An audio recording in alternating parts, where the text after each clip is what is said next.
are a winner. Stand tall, be proud. In the face of doubt, you shout it loud. Feel the strength, let it in. With every step, you're gonna win.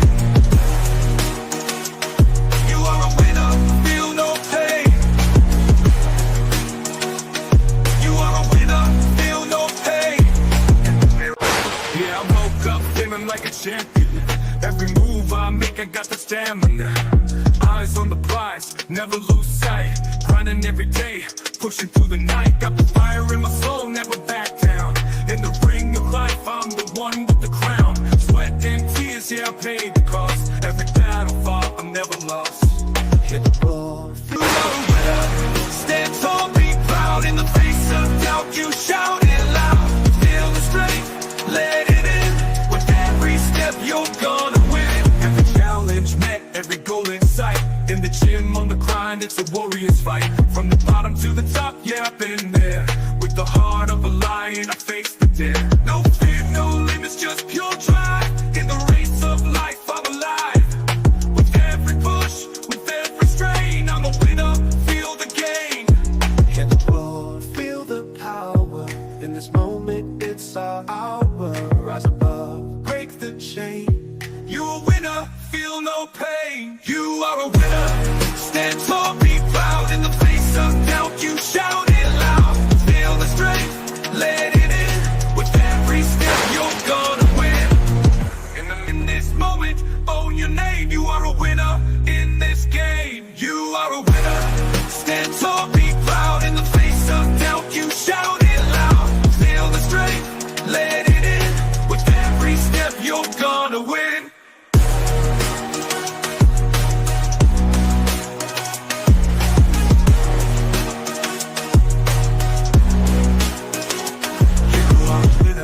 Stand tall, in the gym, on the grind, it's a warrior's fight. From the bottom to the top, yeah, I've been there. With the heart of a lion, I face the dare. No fear, no limits, just pure drive. In the race of life, I'm alive. With every push, with every strain, I'm a winner, feel the game. In the mirror, what do you see? Out in the face of doubt, you shout it loud. Feel the strength, let it in. With every step, you're gonna win.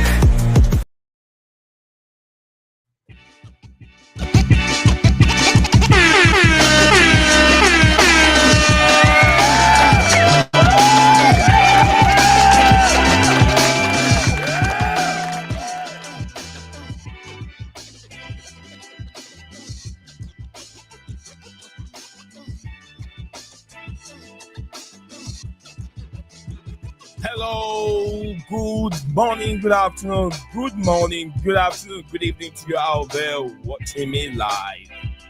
Oh, you can hear me. Hope everyone can hear me. We're loud and clear.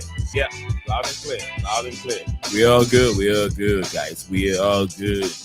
Yeah, very, very interesting development news coming from the camp of Chelsea FC. As it's been reported, the football world is really amazed with the revelation that Jamie Gittens, Chelsea wanted to sign this young chap before the Club World Cup began, but unfortunately things haven't materialized the way it has to be, and for that matter, Chelsea haven't signed him yet. But Chelsea, at this moment, yesterday, a report came from David Ornstein of the. It came from David Ornstein. Also, Fabrizio Romano picked up the same story and also tweeted it, which reports are saying that apparently Chelsea have asked of the activity of this young player, which we are Malick Fofana, a very, very young right-footed winger that plays for Olympique Lyon. Chelsea have inquired of that player, which means Chelsea definitely, we all know that Chelsea have to sign in a left back as soon as possible for the upcoming season. And also there have been some few reports also Chelsea would playing a German top team. Yeah, Chelsea will play the German top team right after the Club World Cup competition at Stamford Bridge. Bayer Leverkusen is a team that has been named, have been put out there. Chelsea will be playing this team in the Club World Cup. So, and also there's some few news that news. Also, I'll say topics that we will be talking about.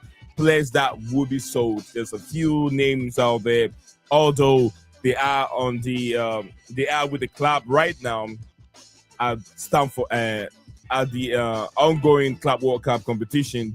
These players will be sold because um they're asking for first team football. First team football means they don't want to be on the bench. You want to be starting games. Names like Trevor Chalobah, Karen Drisbury Hall, and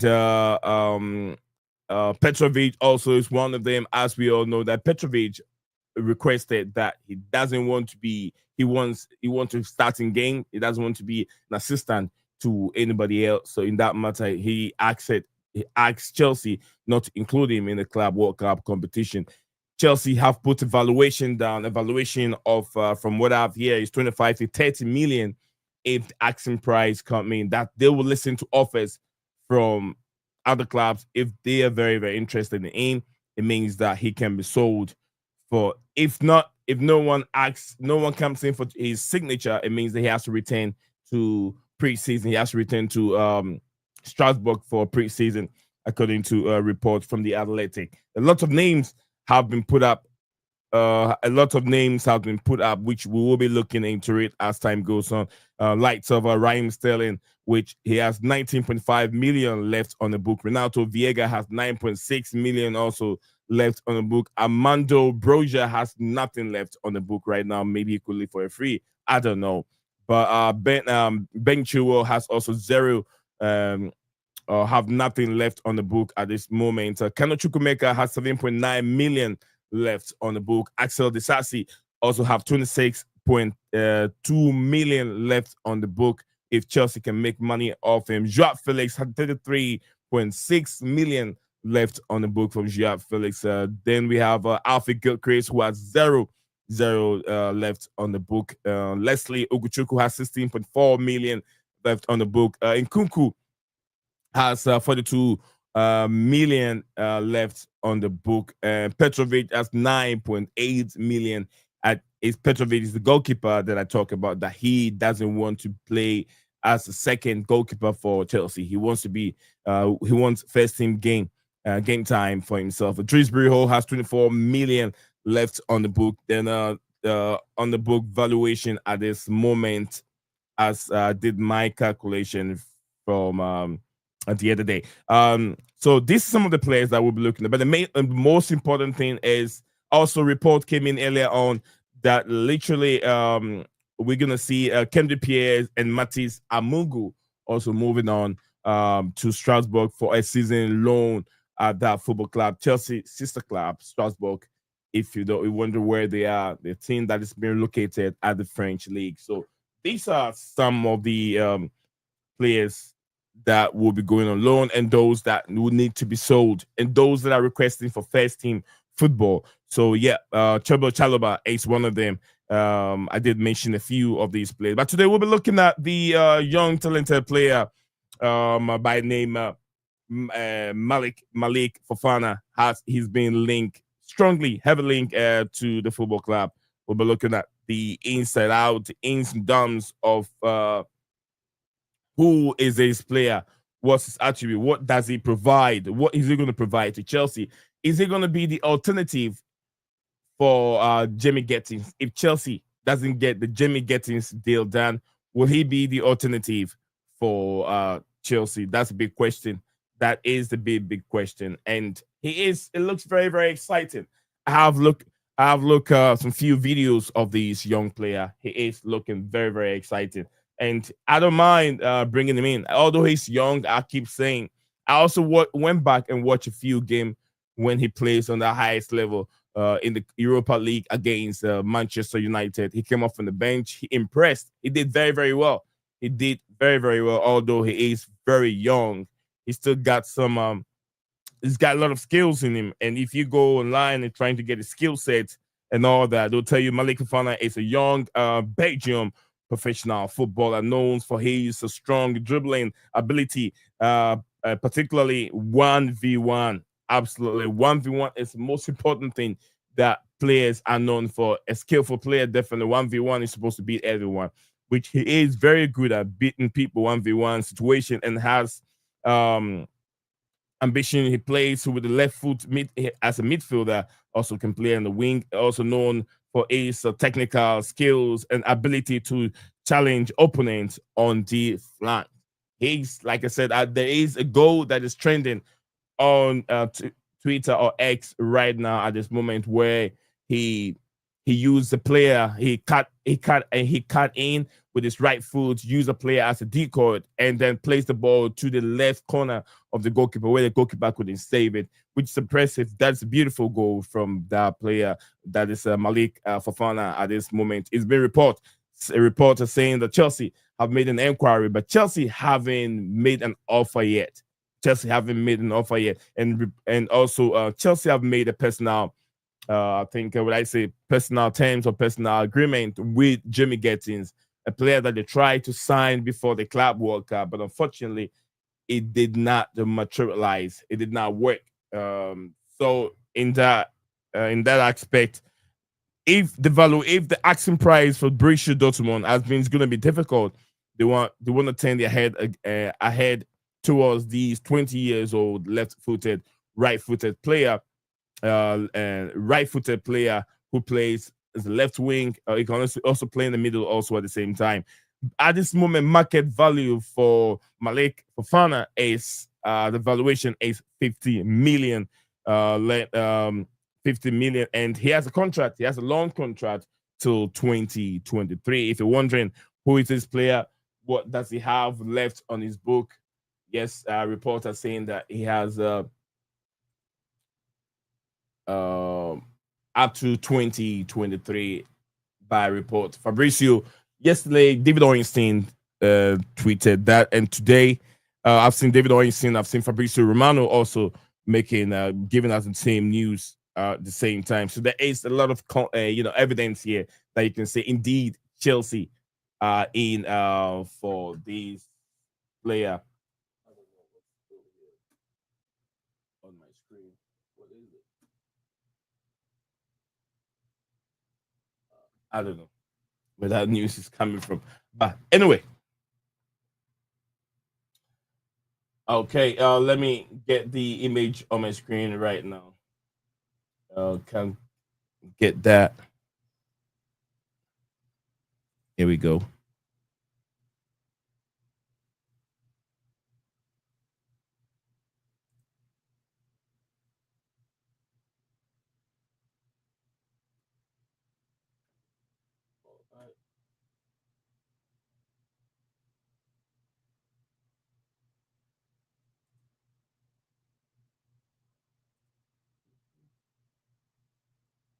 Okay.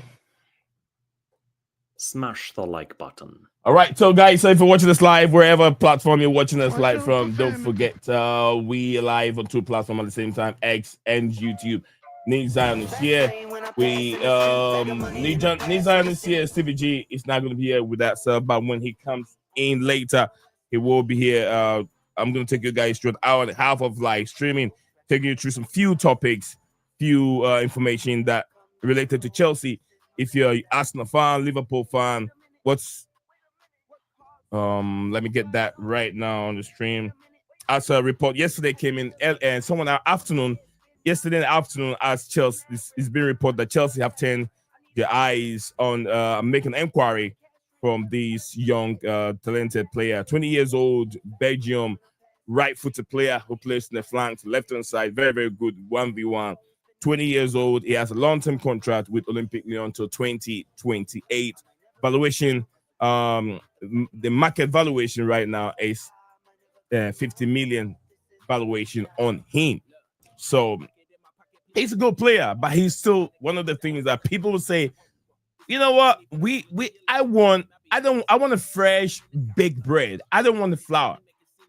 They want bread that is already baked and ready to eat. They don't want to go buy flour and buy all those ingredients and put together to make a loaf of bread. Some say so. Some of these players, our fans want a baked bread, not the one that they're about to make.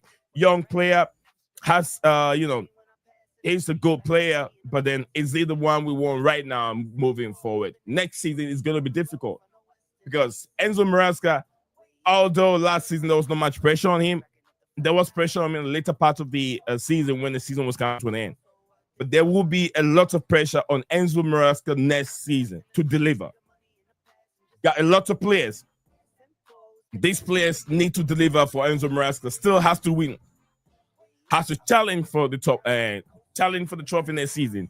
Make top four, also very important. We have to make Champions League, also very, very important next season. Will this guy, Malick Fofana, be the guy that will come and make a difference, or is it going to be Jamie Gittens, or is Chelsea going to do two? Reporters saying that Chelsea are likely to make these two bid in for these two players. Maybe Malick Fofana will be will be sent to Strasbourg, just like reporters saying that Kendrick Pierce, and the other guy, what's his name, Matthias Amungu, will be making their way to Strasbourg for a season-long loan. Report coming in this morning. So yeah, Kendrick Pierce, Matthias Amungu on their way to Strasbourg for a season-long. Let me know what you guys make of it. And also report saying that Chelsea will have a preseason at Stamford Bridge. Bayer Leverkusen, Eric Ten Hag, the current manager for Bayer Leverkusen, he will be in charge after, I think, they've gone to Brazil for preseason, or they're on their way back from Brazil for a preseason. It means that they will stop at Stamford Bridge, play with Chelsea current team before the season kick off, from a report coming in today. But wherever you are watching the stream from, don't forget Zion is here. CVG wouldn't be here. DJ Sab, big up to you, DJ Sab, watching us live from, I think, work. So thank you very much, DJ, for tuning in the stream today. Really appreciate it. A lot is coming out today. A lot is coming out. Let me see if I can get this young chap picture on my screen. Hopefully I can get that now. Yeah, I think I have it. All right. Okay, I'm gonna put that over here on the screen so I can share it. Interesting player. Lots of signings.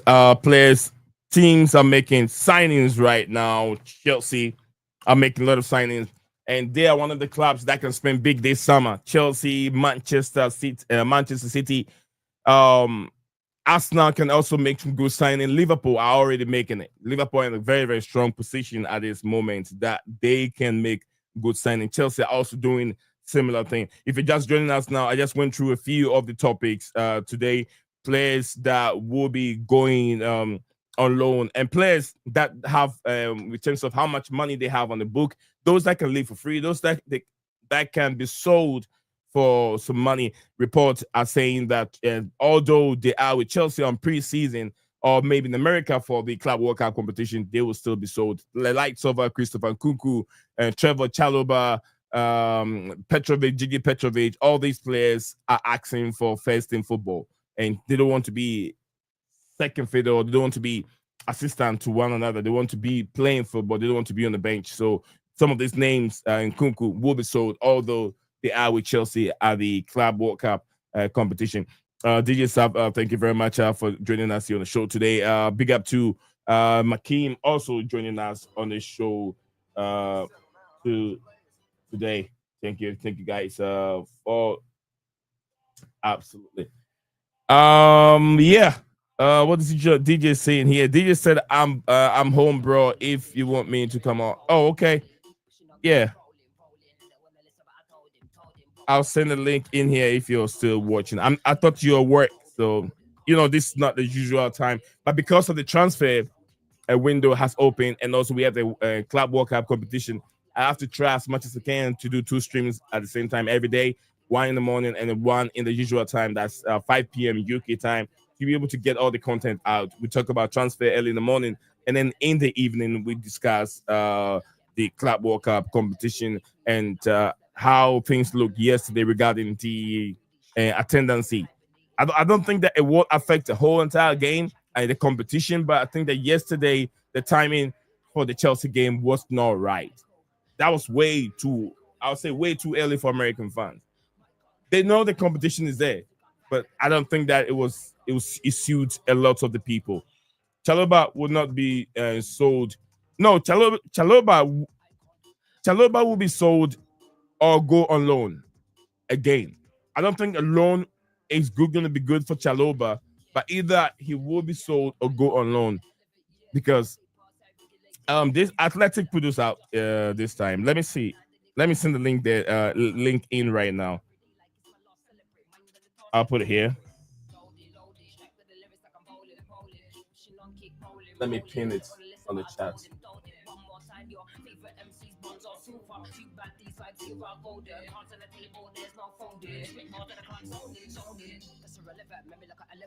Keep it hard, but you know that it's elegant. Get mad, but always benevolent. Always moving, not just the villain. Constantly telling them rhyming, breathing. Cycle through these sheets, I'm pedaling. Hibernating them bomb sheets back again. Oh, cause the little fire in the track again. Turn the music on, vibe like an icon.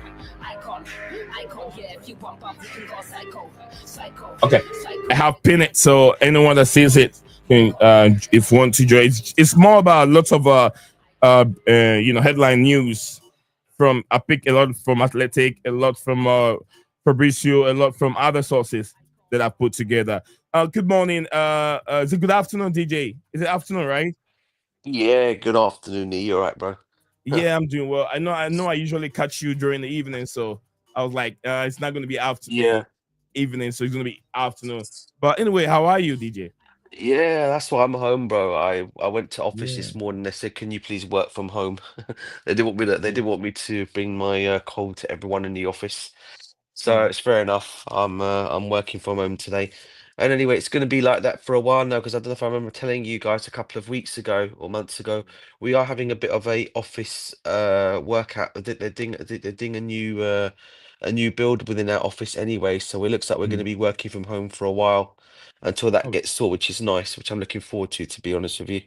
that's good. And yeah, it's good. And I'm only like from where I work, it's like what it's like anyway. It's like from where I'm at home here, Mm. it's like what a 10-minute drive for me as well. So it's not even that much even, which is Oh, good. I mean, you get to move your own time, move around at your own time, although you're still working, and then have the family Yeah, around you at the same time. I love that. I yeah. love that. No, the hours are like standard hours is like from like eight. It's like 8:30 a.m. to 5 p.m. All right, I Yeah. start and I finish at 5 p.m. But obviously you get half an hour lunch break or an hour lunch break, sorry, in between that. Um, but for me, generally, they're the hours. But then you work from home a couple of days. So it's like 3 days. It's 3 days in the office, 2 days at home. Mm. But yeah, Beautiful. it's good. All right. I need to get something off my screen right now. Is yeah.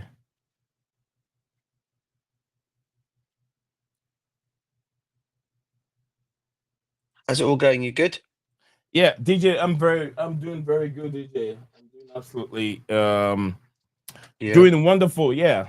I have a few sleep, but I'm up again with this news broke out yesterday. I'm not so yeah, sure if you've seen it regarding Malick Fofana report. yeah, Yeah, reporters saying that Chelsea have made an inquiry. Olympique Lyon player who, at this moment, he's 20 years old. He's a right-footed player, a yeah, winger, a Belgium international, and report are saying that the market valuation right now is around 50 million on yeah, him, and he has a contract with Olympique Lyon to 2028. But then he is skill. What a handful of a player he is. His skill sets are very very high. 1v1, that's his most of his attributes is very very good in 1v1 situations, and but he is very very young. You could tell he still need a lot. He has to polish his game a little bit before um yeah. would I say he has to polish his game a little bit before he can be that top player that we all want to see. But is he going to be the answer, or is he one of the players that Chelsea are buying and then ship it to Strasbourg for a season or two until he gets better? I don't know if you remember yesterday, Nia. I did mention the Yeah, kid's name yesterday to you guys. I did say I don't know if you guys have seen links to Malick Fofana before. I think when we were on yesterday. yeah, Listen, I did. I'll take this kid over Gittens, bro. I mean, I don't know all this hype around Gittens. Every time I've seen this, I don't understand why we love this kid so much. Don't get me wrong, he's a good player, and I'd have him over Garnacho any day of the week, right? But for me, we're exploring other options now, and we're looking Mm. at I, for one, think for me, Fofana, sorry, both Yeah. Gittens and obviously Garnacho, his price is huge. They're asking for too much money for Mhm. both of these players. Right. And I look at, I'm saying this is why we should be looking at explore. If you're going to go and put that kind of money down, then yeah, go for someone like a Malick Fofana, because what I saw of him from last year, he absolutely terrorized Manchester United last season in the Europa Cup. Europa You League. watched Yeah. them. Yeah. He Watch it. absolutely terrorized that team, and we know what this kid can do. And people keep saying, "Oh, but it's the French league." Well, where are these players supposed to start where are these kids supposed to start them? And because every time we seem to be going for a player, oh, but it's the French league, oh, but it's the Portuguese league, oh, but it's the Spanish league, oh, but it's the Italian league. So tell me, where are we supposed to go and get these players from? Yeah, because at the end of the day, whatever player we're linked with, someone or another is going to come out and say it's to this, it's to that, it's to. I've said it all along, right? Yeah, this kid is probably better than I'd say probably from Garnacho. As I said, I watched him last season for Lyon in their games. Yeah. He looked absolutely dynamite, mate. He was brilliant. I mean, his pace, his trickery. Yeah, he can be knocked on the ball because he's still very lightweight. He's still very young. Yeah. But he doesn't need. I think coming to Chelsea could actually be a good move for him if it was to happen, rather than go out all out for Gittens or Garnacho. But again, why would you loan him then to Strasbourg? Because Strasbourg, I understand, look at another winger from somewhere else. So I don't know Yeah. whether they're going to get two wingers in there. Be interesting, but let's see what happens with him. I said it already, bro. We should be looking down the other markets. Malick Fofana, I've mentioned Nusa, and I've also mentioned Yeah. Mora as three players we should be looking on that left-hand side now. So, this thing with Gittens, and don't get me wrong, Gittens is a good player, but I just think going and spending that kind of money for him, or even for is it really worth it? Is it? I mean, Yeah. I I don't mean, know. DJ, you've just said what I was about to say here. You've nailed it, TJ. I was gonna say that Gittins, it's a good player, but even it has a little fallout with the manager. The style, I mean, his style, the way he plays, doesn't suit Yeah. the manager, and he has a fallout. I don't know, but I always say, as good as you are, good morning to you. Good afternoon, Chelsea Dan, and good Big up, afternoon Dan. to you, JC. This is wondering if it's that DJ in the studio. When I said yeah, it's DJ. I hope everyone is I've doing got a very well cold. today, Big guys. up, Let's big up, guys. Big up, yeah, guys. big up. Yeah. Please smash Big up. that like button and subscribe to my Boney's channel, man. Big up to my brothers. My two good brothers in the building here. Yeah. Yeah, Big up, man. Dan, bruv. Big up. Big JC, up, just man. let JC know I've got a cold, bro. That's why I sound knackered, mate. Yeah, My voice I can ain't the tell. same, I know. Oh, Sorry it if sounds I'm a bit like I hoarse. had DJ. Yeah, bruv. Believe me, ain't no. You My got, you daughter got brought it home the to me, but same. my daughter brought it home. My wife got it. My wife gave it to me. It's Yeah, that pattern, bruv. It's that pattern. What can you do? Yeah.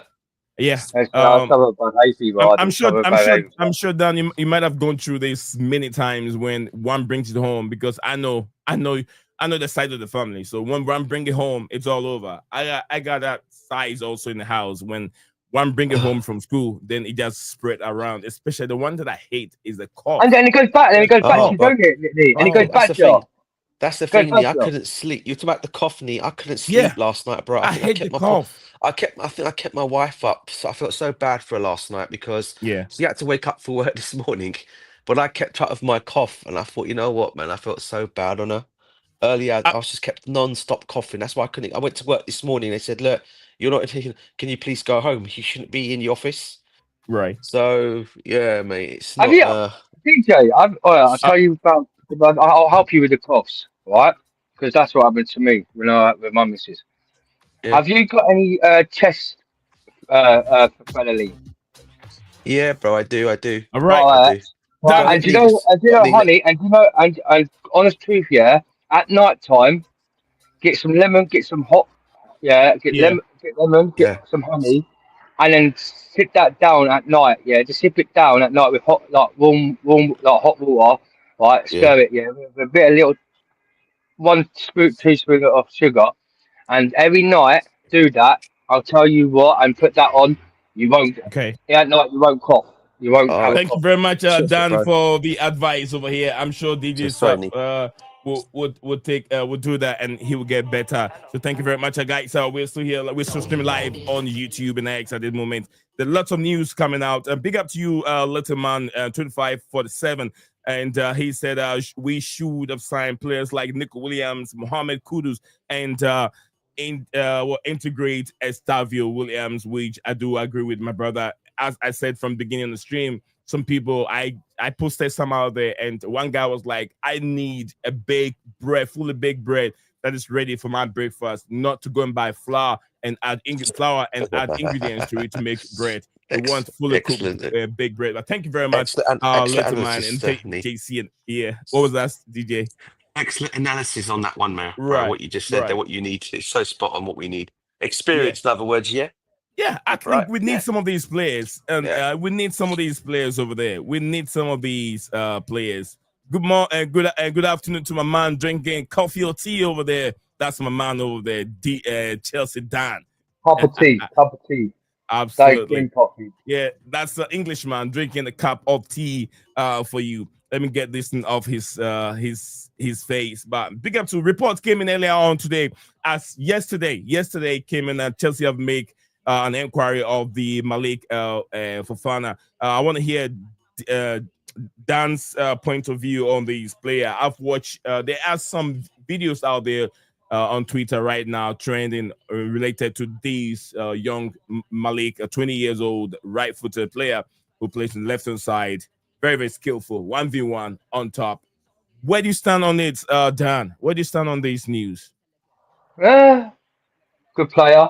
I've seen his trailer. I watched him this season, just gone.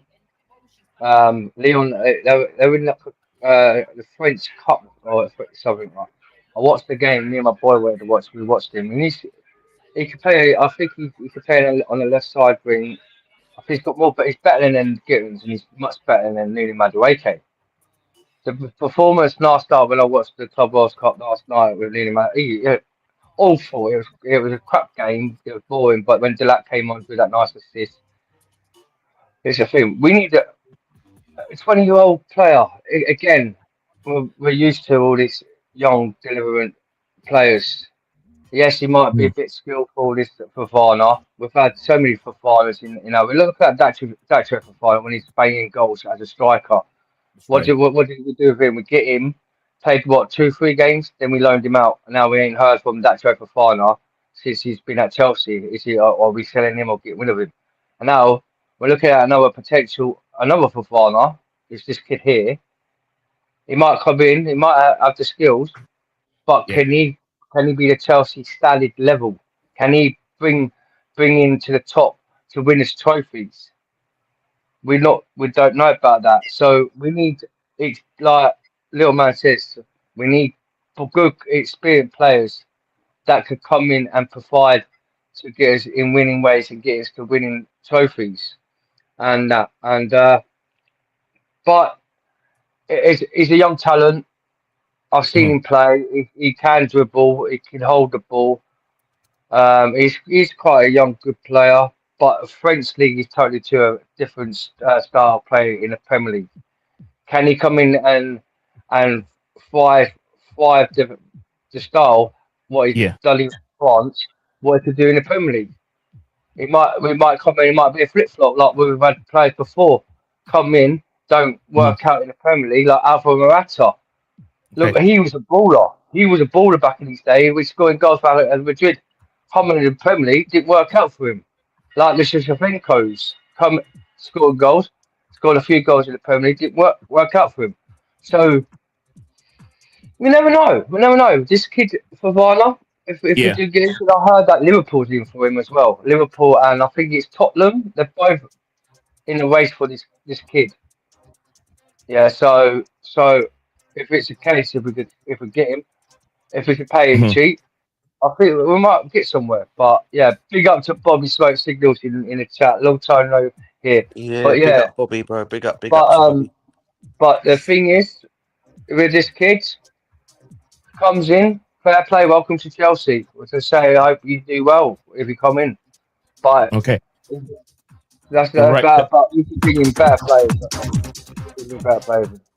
Thank you very much, Dan. That's Dan's point of view on that player. Like I said, Bobby, thank you very much, Big Bobby in the studio in the chat. Bobby said, Madueke not good enough, and not good enough. George is not ready, and lack of physicality. Chelsea desperately need to bring in at least 2 wide players and another supporting striker, which I believe, at least with where we are with the team's development, with the manager, the new manager also. A good one. I mean, 1 year or was 1 season experience with these players, experience with these players or team. We need at least a fresh bread that's baked, an experienced player, one good player from the Premier League, which I would say a Nico Williams would do. A Mohamed Kudus from the league would do. Kudus plays on the right hand side. So I don't know. I don't know about the right hand side. I got a question for you and Dan. I've got a question for you. You want to talk about experienced players? I'll tell you one name to mention. And I saw links to Napoli yesterday. Jack Grealish. Would you take up on this guy? No. He's not. He's an alcoholic. Sorry, okay, I'm not sure I'd necessarily go that far. No, but big up to you. Big up to Steve. no. But Steve, what I'm trying to say is, he does like his dream, but he's too lazy. That's why he don't get Man City's team now. If he's at Aston Villa, playing at Aston Villa, then fair dues because that's his style at Aston Villa. But when he went to Man City, the guy don't get paid from Pep Guardiola. Why is that? I understand if it's experience, but no, I wouldn't have him. I wouldn't say Jack Grealish. I mean, I want to go to that extent because everyone has his own private life. Whatever he does is none of my business. But what I really pay attention to, alcoholic. Like if the guy likes to drink here and there, then most people do. To be fair, but I mean, we all know. He's another Paul Gascoigne. He's another Paul Gascoigne. Remember Gascoigne, DJ? Bobby said, big up to the panel and everyone in here. Big up to you, Bobby. And then, so Jack Grealish will be bad for the dressing room, which I do agree with him 100%. Thank you. That's true. No, I was just asking. But it won't be motivated. Asking. Yeah. But I mean, it's a good question. It's good you asked, but I don't think it would be good for these young players. If there was a case of Jack Grealish, I will take William back. I'll take William back. He will be dragging some of these young players to some of these parties that he's been going to. But Pep Guardiola hasn't held the player either because we knew how good this guy was from Aston Villa before he joined City for 100 million. It wasn't. I do think part of it is the pressure of the price tag, though. You hear about it a lot. Like some players, like obviously at the time, I think that was the record fee at the time. Like that's gonna weigh on the player like significantly. Do you know what I mean? Yeah. Like not every player can take the weight of being like the most expensive player in the league or at their position. I mean, prime example, our keeper from Spain that has been on loan at Bournemouth called Kepa, was the most expensive goalkeeper. Yeah, 75 mil. 70 million. 75 mil we paid for. 75 mil. 70. And we sold him for 5 mil to Arsenal. And then they're going to pay him more wages, 250k a week. Not funny, isn't it? All right. We'll move on from there, guys. Quick question before Jack Grealish, Dan, keep the question. What about Leroy Sané? Leroy Sané. Hold on. It's not a question. It's a suggestion, Dan. Keep it for a second. We'll get into it. Let me outline the headlines before we move on. Once we have Stephen joining us here, DJs is also here. We've talked about these young players already. Stephen we haven't had Stephen's point of view on these Malick Fofana link or inquiries right now from Chelsea. We haven't heard from him. Also, like I said, there are other players who are still with Chelsea at the ongoing club workout competition right now. That can still be sold. The Athletic have made some few reports on some of these players that it looks like they may end up leaving the football club, although they are with the team right now, which Karen Drisborough is one of them. Also, we've been mentioning Petrovic also in the name, where he said he doesn't want to be a second goalkeeper or he requesting for first in football. So these are some of the things that we'll be looking into as time goes on, and also the evaluation of this young player Malick Fofana. I've seen some few numbers out there, but it looks like the valuation is 50 million, and it has a long-term contract with Olympique Lyon. Stephen, what do you make of it? Then we might let Dan comes in and let us know what his suggestion are. What do you make of these Malick Fofana's link, a Belgium international linked to Chelsea? Do you think it's gonna? It looks like Chelsea might end up doing these two deals at the same time, Gittens and him. And if they brought him, do you think it's one of the players that will be shipped to Strasbourg for a loan? I'm not sure. I think if we get two wide players and it's two players that play on the left, then I think you end up loaning Tyreek George. Obviously Mudryk, we still don't know the situation, but is likely to get banned. Then Noni and Neto have both played on the right, and Neto's also played on the left as well. So it depends how you look at him. I mean, you could, if you wanted, use Neto off the left and then bring one left and one right in. Or just bring one and use Tyreek George. I don't know much about this guy, but I've seen mixed things. One of my friends who does some scouting likes him, and then some other people I know that have watched him and claim to have done scouting. I know one of them definitely does scouting and he likes him, but the others say they do scouting and they're not so keen on him. So I've seen mixed things even from people that have done some scouting on him. So I'm not entirely sure where I stand on it, but I think it was Dan, as I joined, was saying, like, you could get him be like a Morata who flops or like Shevchenko. Yeah, but alternatively, they didn't come from the French league, and I'm not saying he would be this, but you could counter that by saying, yeah, but what if he breaks out and becomes another Eden Hazard? I'm not saying he's going to be, yeah? I've not watched... Well, look at Bakayoko. Look at that Bakayoko who we got from the French league. And then he went to AC Milan. And he was crap at AC Milan. Who? It could be like him. Bakayoko, he mean Bakayoko. But he's a midfielder. He's a midfielder. Yeah, but it's still French players. He still played in the French league. Then he had a really good success in the French league.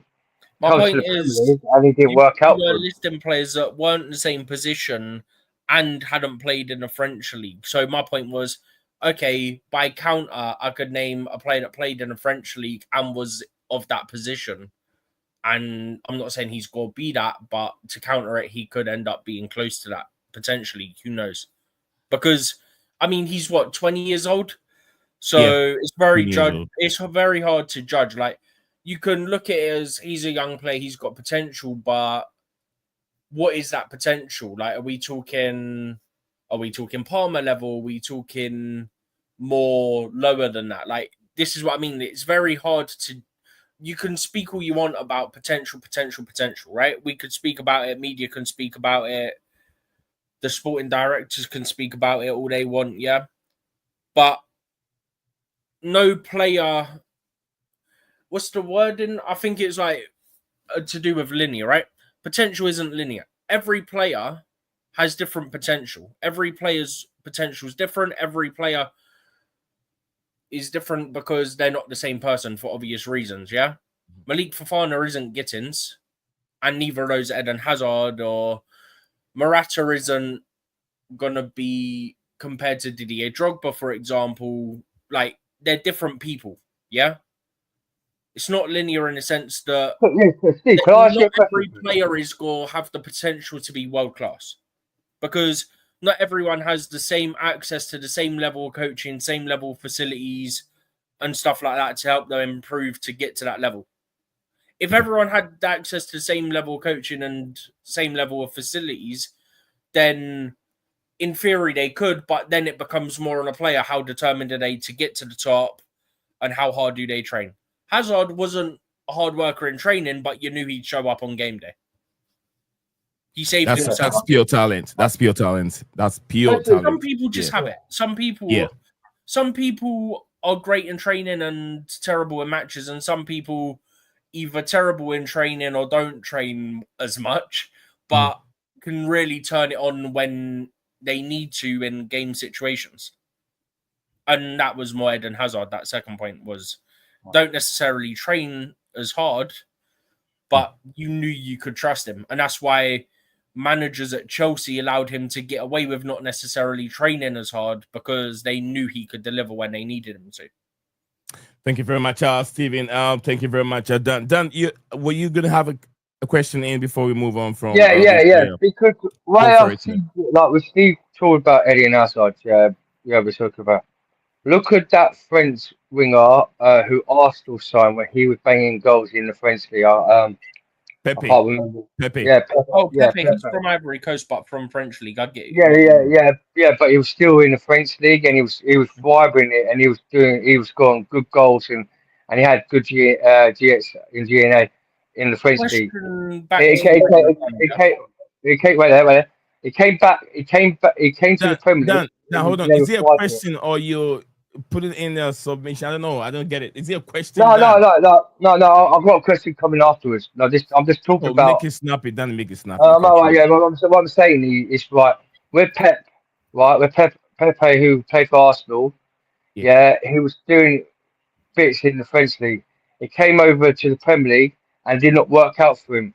Then Arsenal goes and sells him to another club. I can't remember who it is now, and he's balling out there. Players from that, and he was young, and Arsenal signed Pepe young at Arsenal. Yeah, and thing is, it didn't work out for him. So this Malick Fofana, who might come in, he might be doing good things at Lyon in the French league, but like I say to you, Steve, he could come into the Premier League. We might not show him. He might get loaned. We might buy him. Then we might loan him back out to Strasbourg, like what you said to him. But if that's the case, we're looking for a winger. And with Gittens, I don't think we're going to get Gittens. They're not going to offer Borussia Dortmund the price what they're asking for. So they're looking at different potential other wingers. And there's other better wingers out there like Rafael Leao's, yeah. So we could bring him in, get rid of Nuno Madueke, bring this guy in, see how he adapts to the Premier League. Because I'll give I'll give players chance. I'll give them a chance to let them flow for the season. I don't crash them because you have to give players a season to fill the Premier League, and then next season. Then we see what they're like in the next season before that. And the next season, if they're not good enough, that's when you'll get rid of them. Because Thank you very much. Dan, what's the question? Dan, what's the question now? Well, the question is now, So with Eden Hazard, right, where Steven said about him not training well, what made him be a capability when he was in the Premier League to be good is much what he was when he was in France, when he played in the France league. I didn't get it very well. Can you repeat yourself one more time, please? He said about Eden Hazard, his training abilities weren't that successfully, but when he was on the pitch, he was so good. Why was he so good on the pitch, but not in training? No. It's very easy. He wasn't training as much. Like, he was allowed to kind of get away with it to an extent because the managers knew he would deliver. I wasn't bashing Hazard for not training. I was saying that some players can just be better as trainers and some could be better in game, and everyone knew what Hazard could do on game day, so they kind of let him do his own thing to an extent. I think what Stephen is trying to say is there are some players that are gifted football. They are gifted footballers, and there are players that have to learn and keep their a training going some to players keep are them on that gifted level. And some are hard workers. Yeah, some don't have to, and I can tell you some of them. Maradona is one of them. Pelé is one of them. Those players don't have to be playing, training hardly all the time. When you put them on the pitch, they will deliver. These are the players that he was talking about. You get what I'm saying? Messi doesn't need to train too much. Messi doesn't need to. Put him on the pitch, he will do the job for you. So, Hazard is one of those players. But look at Jack Grealish. If Jack Grealish doesn't train, because he's not that gifted, he learned how to play the game and added the training to it. The less he goes down without training, it means that he'll be out of the game. He'll be faded out. And we've seen it in the Premier League. You get what I'm saying? And also comparing, but big up to you, David Felix, for joining us on the show today, saying that Chelsea, his greetings to everyone in the house. Chelsea should get both Malick and Gittens. Then the left wing side is settled at this moment. Chelsea should be serious this season. We are a big club, for Christ's sake. They need to bring in experienced players. Yeah? Yes, sir. Because Skylar and David are both here, so we can add them in a second. Here? Yeah, and so's David, who's just commented. Oh, I just want to quickly, before we go to them, say that another thing, where we're saying about Pepe, Pepe was also 24 and cost 72 million, which was an Arsenal club record fee. Okay. Whereas Malick isn't going to cost as much, and he's only 20. So Pepe was closer to his peak at that time and cost a club record fee of 72 million, which at the time would have probably been one of the highest fees for a wide player as well. All right. Thank you very much, Stephen. David and Scala, I apologize. I didn't see you guys were in the studio. But thank you very much for being here today. David, let's go to David. David, big up to you. Peace be still. Since I like Malick Fofana, meaning he's seen some skill set of this player. But David, welcome back to Blueclouds Media. What do you have for us today, sir? Yeah, thank you. This is my first time here, and I'm really happy to join the studio. You're welcome, brother. Chelsea You're fans. welcome. So great to the house, David. by the way. Yeah, thank Afternoon, you. mate. Afternoon, mate. Afternoon, mate. Afternoon. Yeah, you're welcome. Yeah, talking about Chelsea, about this transfer, I think Chelsea really need to be very serious. I don't know, because these our new owners. I think they don't have the zeal or the kind of determination like the Ibrahimovic have, our former owners. So I think we really need to kind of fans, we really need to kind of make some push, like try to kind of suggest the kind of the player that Chelsea really need, because if those the new owners, they can bring all this. We go for the youths players these days, 20 years old, 21 years old. You can see that we still need some quality, like matured players, like experienced players. Like you can look at the PSG right now; they have some 25 years old players, 30 years old players, and they can add a little bit. Like just look at the new signing they just made before they win this Champions League. So the sport really need we really need a lot of quality, more experienced players. So just like in this club World Cup right now, I thought that Chelsea should have finished the deal of Gittens. You can see yesterday the left wing was lacking. We needed those sparklight on that the left wing. We needed it, but nothing was done there. You can see, and I'm sure. I just pray that we could go far in these competitions. So that is what I just think that they should be able to kind of get the Malick and then Gittens, and then sort out to get more like maybe an assistant striker to make it three, and then get a good center back. I think we are good to go with a goalkeeper, Manion. So we can see what we can do this season. That's so. Very, very, very, very interesting. I understand what David is saying. At least he say the owners need to beef up the squad with some good experience and add the young players, some of these young players to it, just like PSG have done. PSG has lots of young players. Desiree Doué is one of them. We see how brilliant he's been in the Champions League. In the finals, we saw him, how he's good with PSG, and also what's his name again? Barcola for PSG. A lot of these players are very young French players, footballers, and we know that French as a country and as a nation itself has lots of talented footballers. They play football everywhere. I know when I see France, it reminds me of some other country that I know. So I think that just what my brother just said really makes a lot of sense. Scala, welcome back to the show. What do you make of these young player, and what do you think Chelsea should do going forward for next season?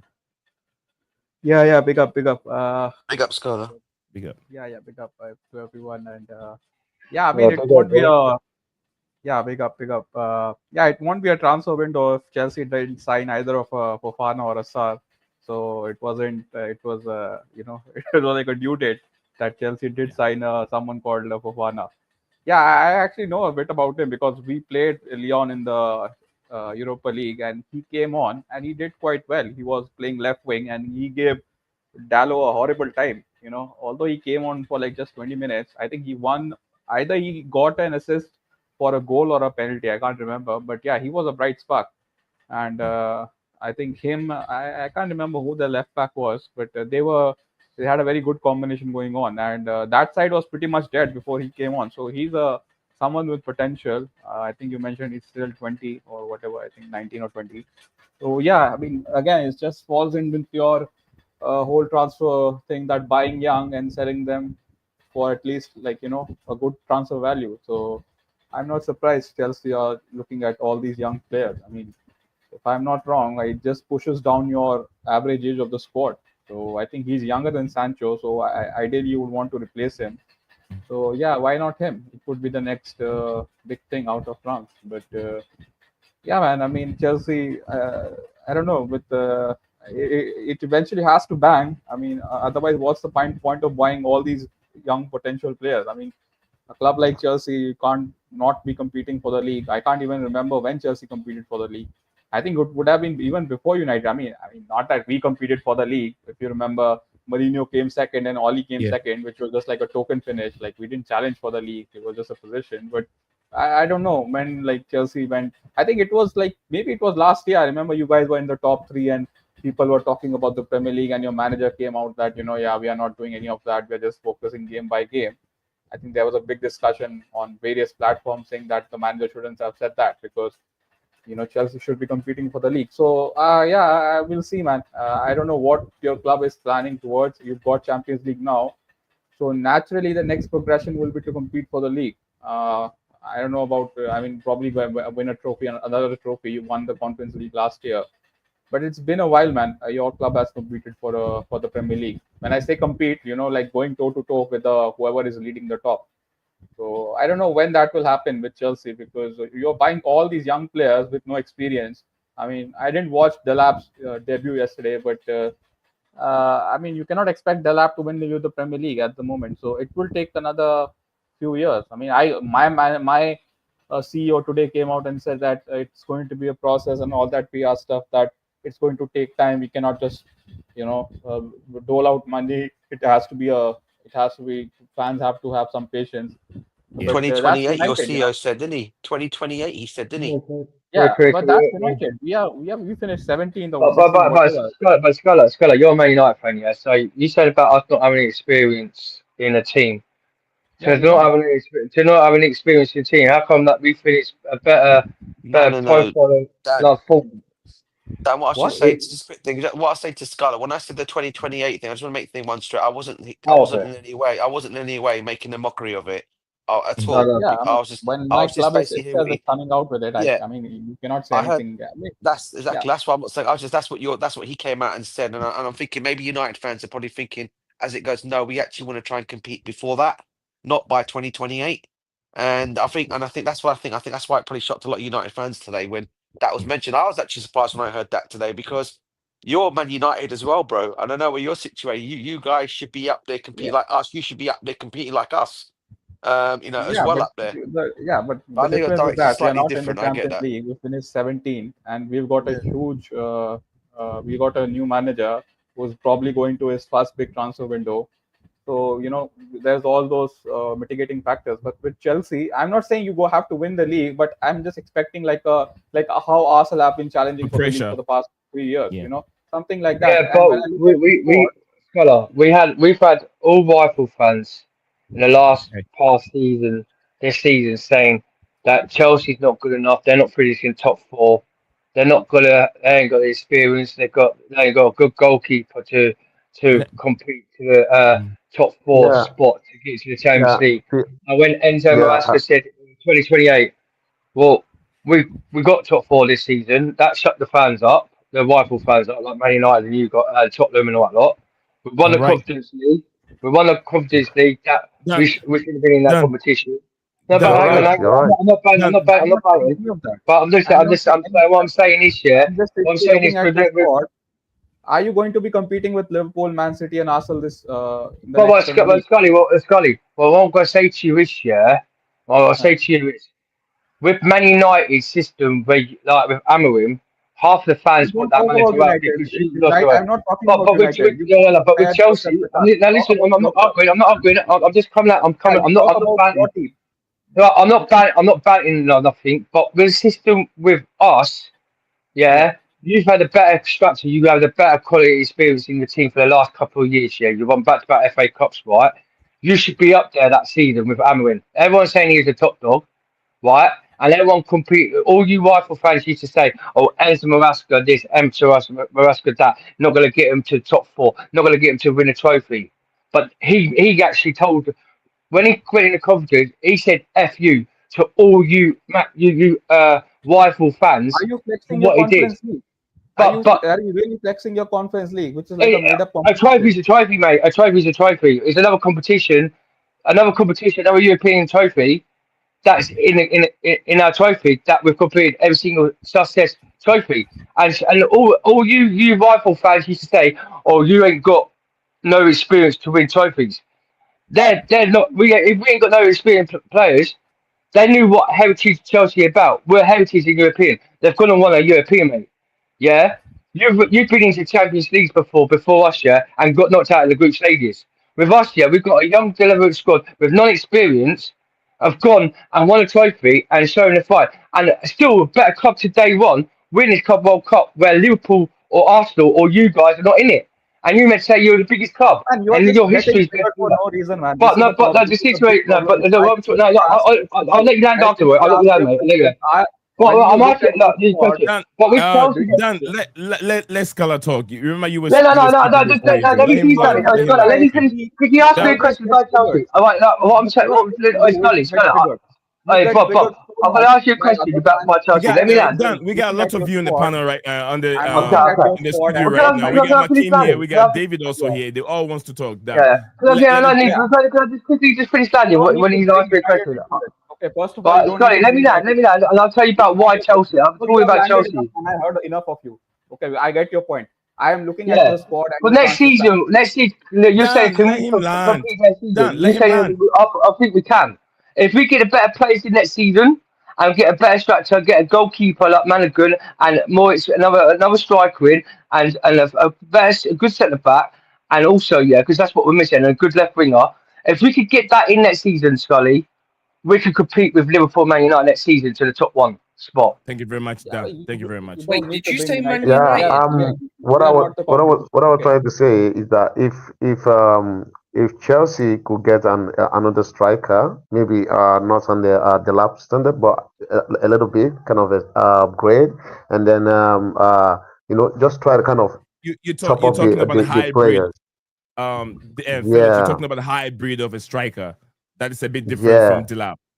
Okay, go ahead, Yeah, say. then because if you look at how Manchester is going right now, if Manchester can be able to sort out their midfield and then their striker and then their defense, I think Yeah. with the way Chelsea is going, if we don't buckle up, they might even do well more than us next season. So why I'm saying this that is because Chelsea need to sort out the left wing and also just look at this player that Manchester City just signed from Lyon, the winger, the right winger. Yeah. Ryan What's the Chucky. name? Yaron Chucky. Chelsea should have signed this player before Madueke, and the player was good, but we missed out on it. And I'm looking at this guy this season. Next season maybe he can actually do it because I'm kind of seeing like an Hazard kind of player in that guy. But so we miss a lot of opportunity. But we just need to kind of get another striker. Then we know that William Estavo is coming in. Then because we can't rely on Madueke and then Neto. Sometimes they don't spark. They don't work very well. So we just kind of need a little bit like just we need kind of four players in that team, quality, then we know that we can compete. Maybe top four or kind of challenge for the title. But with this kind of quality that Manchester City is adding, and then Liverpool, uh, I think we just need to know. I think this can also teach the owners lesson. Maybe next season, if we don't do well, they will know that they will need to add experienced player to get more. So, but we the fans, we needed more. We know the quality we have. We know the quality that Chelsea is. We are big clubs. We don't need to kind of, it's been for a long time now. We've won titles. Been a long, like I think more than 10 years right now, or 8 years. It's been a long time. So Chelsea, we need to kind of the owners need to do more. We are just here talking, try to get the best to, we know the best for our club, but the owners are not actually thinking the way we think. That's the main problem here. That's the main problem. So that's what I wanted to say. Yeah, thank you very much, Felix, for joining us here on the show today. You're so free. You can stay in there if you have time, but if you don't have any time, you can, yeah. Thank you. I really appreciate your time spent with us here. Scala, I have Makim here, but I'll come to Makim. I know Makim have a little bit of time here for me, but I'll go to Scala here for a bit. Scala, sorry for the interruption from my brother Dan over here. But no, I won't battle. I won't battle. So, Scala, let's hear from you a bit from United, and then we can move on from there, because there are other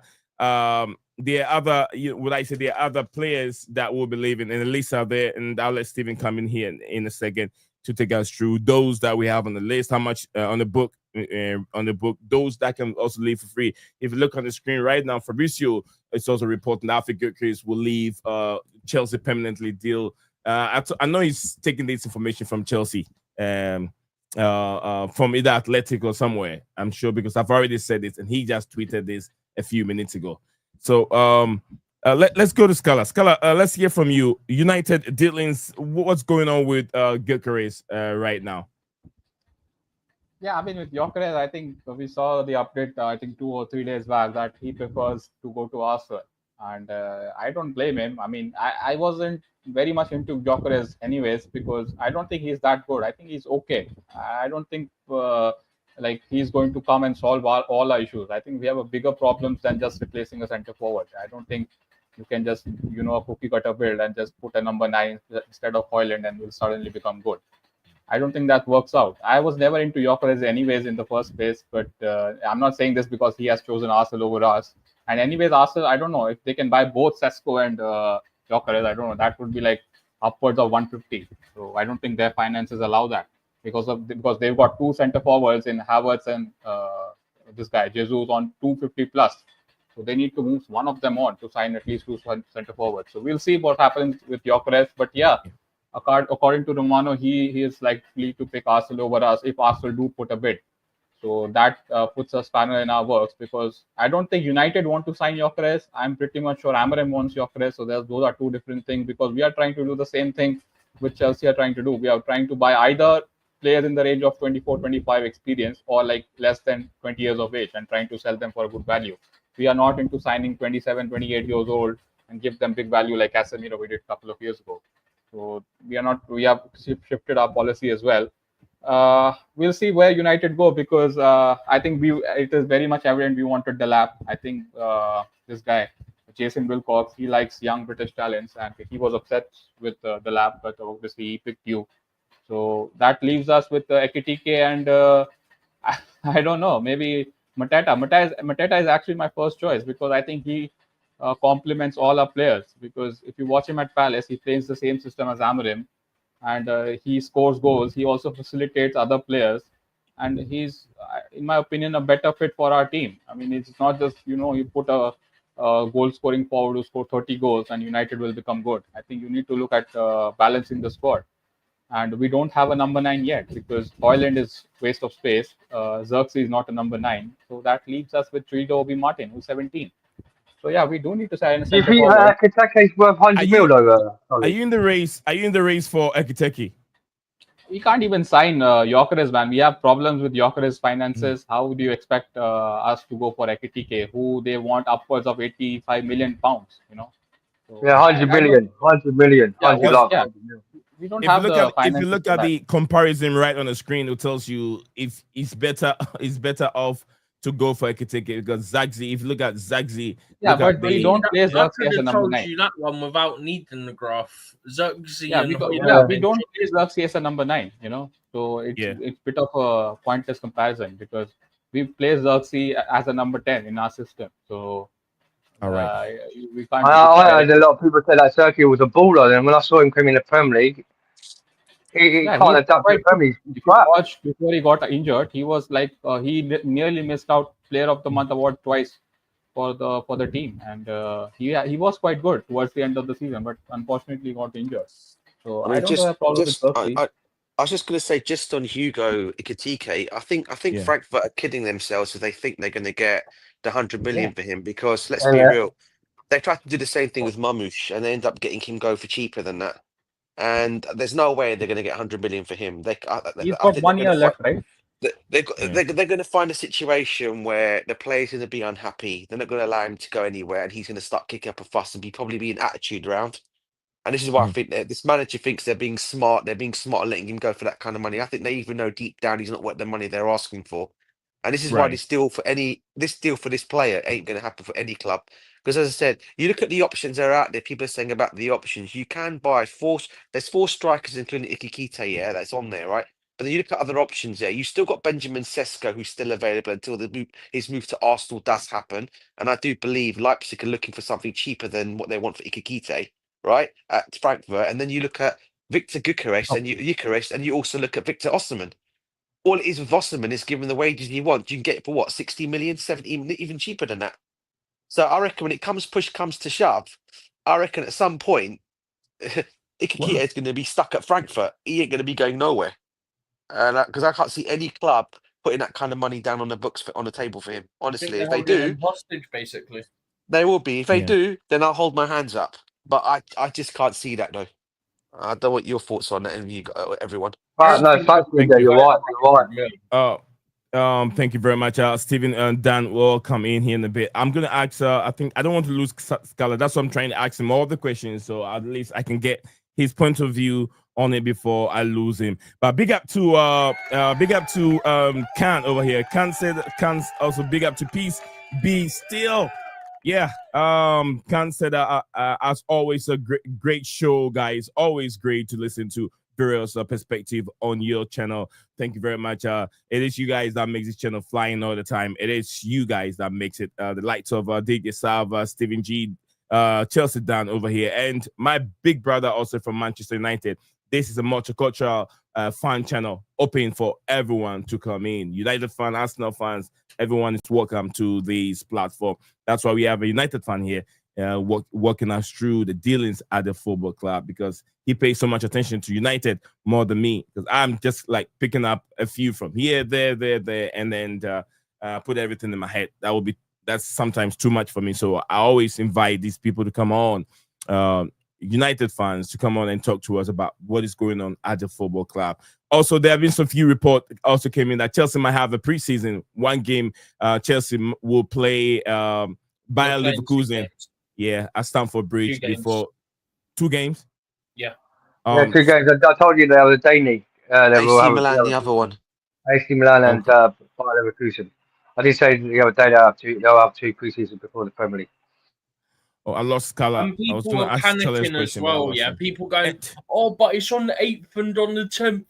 What about resting our players? You think with 1 day in between them, they're going to play the same 11? Are you dumb? No, they'll play probably the new signings. You'll get like Sanchez starting 1 game, Penders or Petrovic starting the other. You'll get Reece James start 1, Gusto or a Champong the other one. Like, we've got so many players we can rotate in, even the academy kids. Like, it's not a big deal. We got plenty of people we could rotate in. I agree. Perfectly. Just quickly, yeah? Yeah. Only place we can't really rotate anyone in as of today, yeah? Yes, sir. Left back and left wing, because we don't have the left wings and we ain't got a backup left back. Unless you want to put Ishii Samuel-Smith in, which is fine because it's pre-season and the lad deserves a chance, yeah? But other than that, we ain't got one. So everywhere else we're fine to rotate, except from there. And technically number 10 as well. Exactly. Stephen, I did say this beginning of the stream, be reported by the athletic players that will be leaving the football club. I know you have a bunch of lists on your side, your documents. Can you walk us through I've got some of the names from the athletic outgoing? yeah, somebody outgoing, and I know DJ was like someone either DJ said what's his name, Chaloba won't be sold. So let Yeah, us know, take us through it. because of Yeah, Matt Law's latest Matt Law. report. That's why I mentioned why he won't be going. It's been a He change won't be of mind going? with him, but it might change. I don't know. He Yeah, won't be going. but Makim, if you're watching, if you're listening live, Makim, I lost Chalobah, you. bro, Chalobah. Chalobah. He's talking He about might Chalobah. be. Hopefully not at this point. But yeah, Makim, I lost you for a second. Let me know if you're still there, Makim. You know, you own this channel, you own this platform. Please, I don't know what came up. Maybe you're busy or something. But yeah, Makim, click on the link and then join us if you're free. But thank you very much. Khan also said hope and says what hope and wish that Chelsea management have a decent plan for the rest of the season, the rest of recuperation for this young squad. These boys will be super tired when the season begins. So thank you very much, Khan, for your comment. All right, let's go, Steven. Please, you can have the microphone. I've just screenshotted it so I can put it into a document and share it.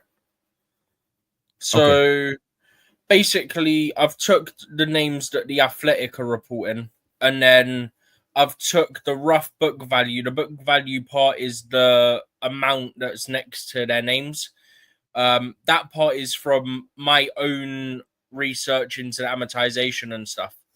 So anything above these fees that are written next to their name represents profit. Don't ask me why only one player in Chilwell has a dash before the fee. I was on autopilot. But yeah, so Sterling, we'd need basically 20 million to make a profit. Vega, we need about 10. Broya, obviously, academy, so pure profit. Chilwell, it's either got to be pure profit because there would be nothing left on the book. So there's a very small fee, kind of like Kepa, where it might be a couple million. Carney Chukwemeka has about 8 million left on the books. So anything over 8 million's profit. Dasasi, anything over 26.2 million, let's just call it 26.5 for convenience, would be profit. Felix, again, just go round it up to make life easier. Anything of 34 million or above is profit. Gilchrist was actually on that list from the Athletic earlier today, if I'm not mistaken, or I saw it from another report. And then after that's happened, Asni was already live. The news from Romano came out that Gilchrist will be going, so he's pure profit. So any fee for him would be profit. Leslie Ugachukwu, 16.4 million on the books, so anything over 16.5 million is profit. And Nkunku's got 42 million left on the books. Anything over that's profit. Petrovic, 9.8 million on the books. We're seeing reports from the Athletic that Chelsea want about 25 million for him. So essentially, Chelsea are looking for a 15 million pound profit on Petrovic. That's the only one so far where we've actually got a fee stated for what they might be looking at. And then Dewsbury Hall could also go, and he's got 24 million on the books, which, to be fair, I know he's not been great, but the fact that it'll be mostly English clubs that want him, he's been okay. You should be able to get at least the 25 million mark for him because of. I thought Newcastle were interested in him. I've got a mate last night. I think there'll be some in for him, but I'm saying you could at least get about 25 million because of the homegrown quota aspect. Yeah. Like, even though he's not set the world alight, obviously, but he's been solid more so as the season went on, if that makes sense. So you should be able to get something for him and not make a loss. The only one that I'm really concerned on making a loss on here is Felix and Nkunku are the only ones I'm sort of worried about making a loss. Sterling, again, it'd be mostly English clubs. You could probably get 20 million for him. The only issue there is who would pay his wages, right? If nobody, then you just loan him out again until you get to a point where he can go.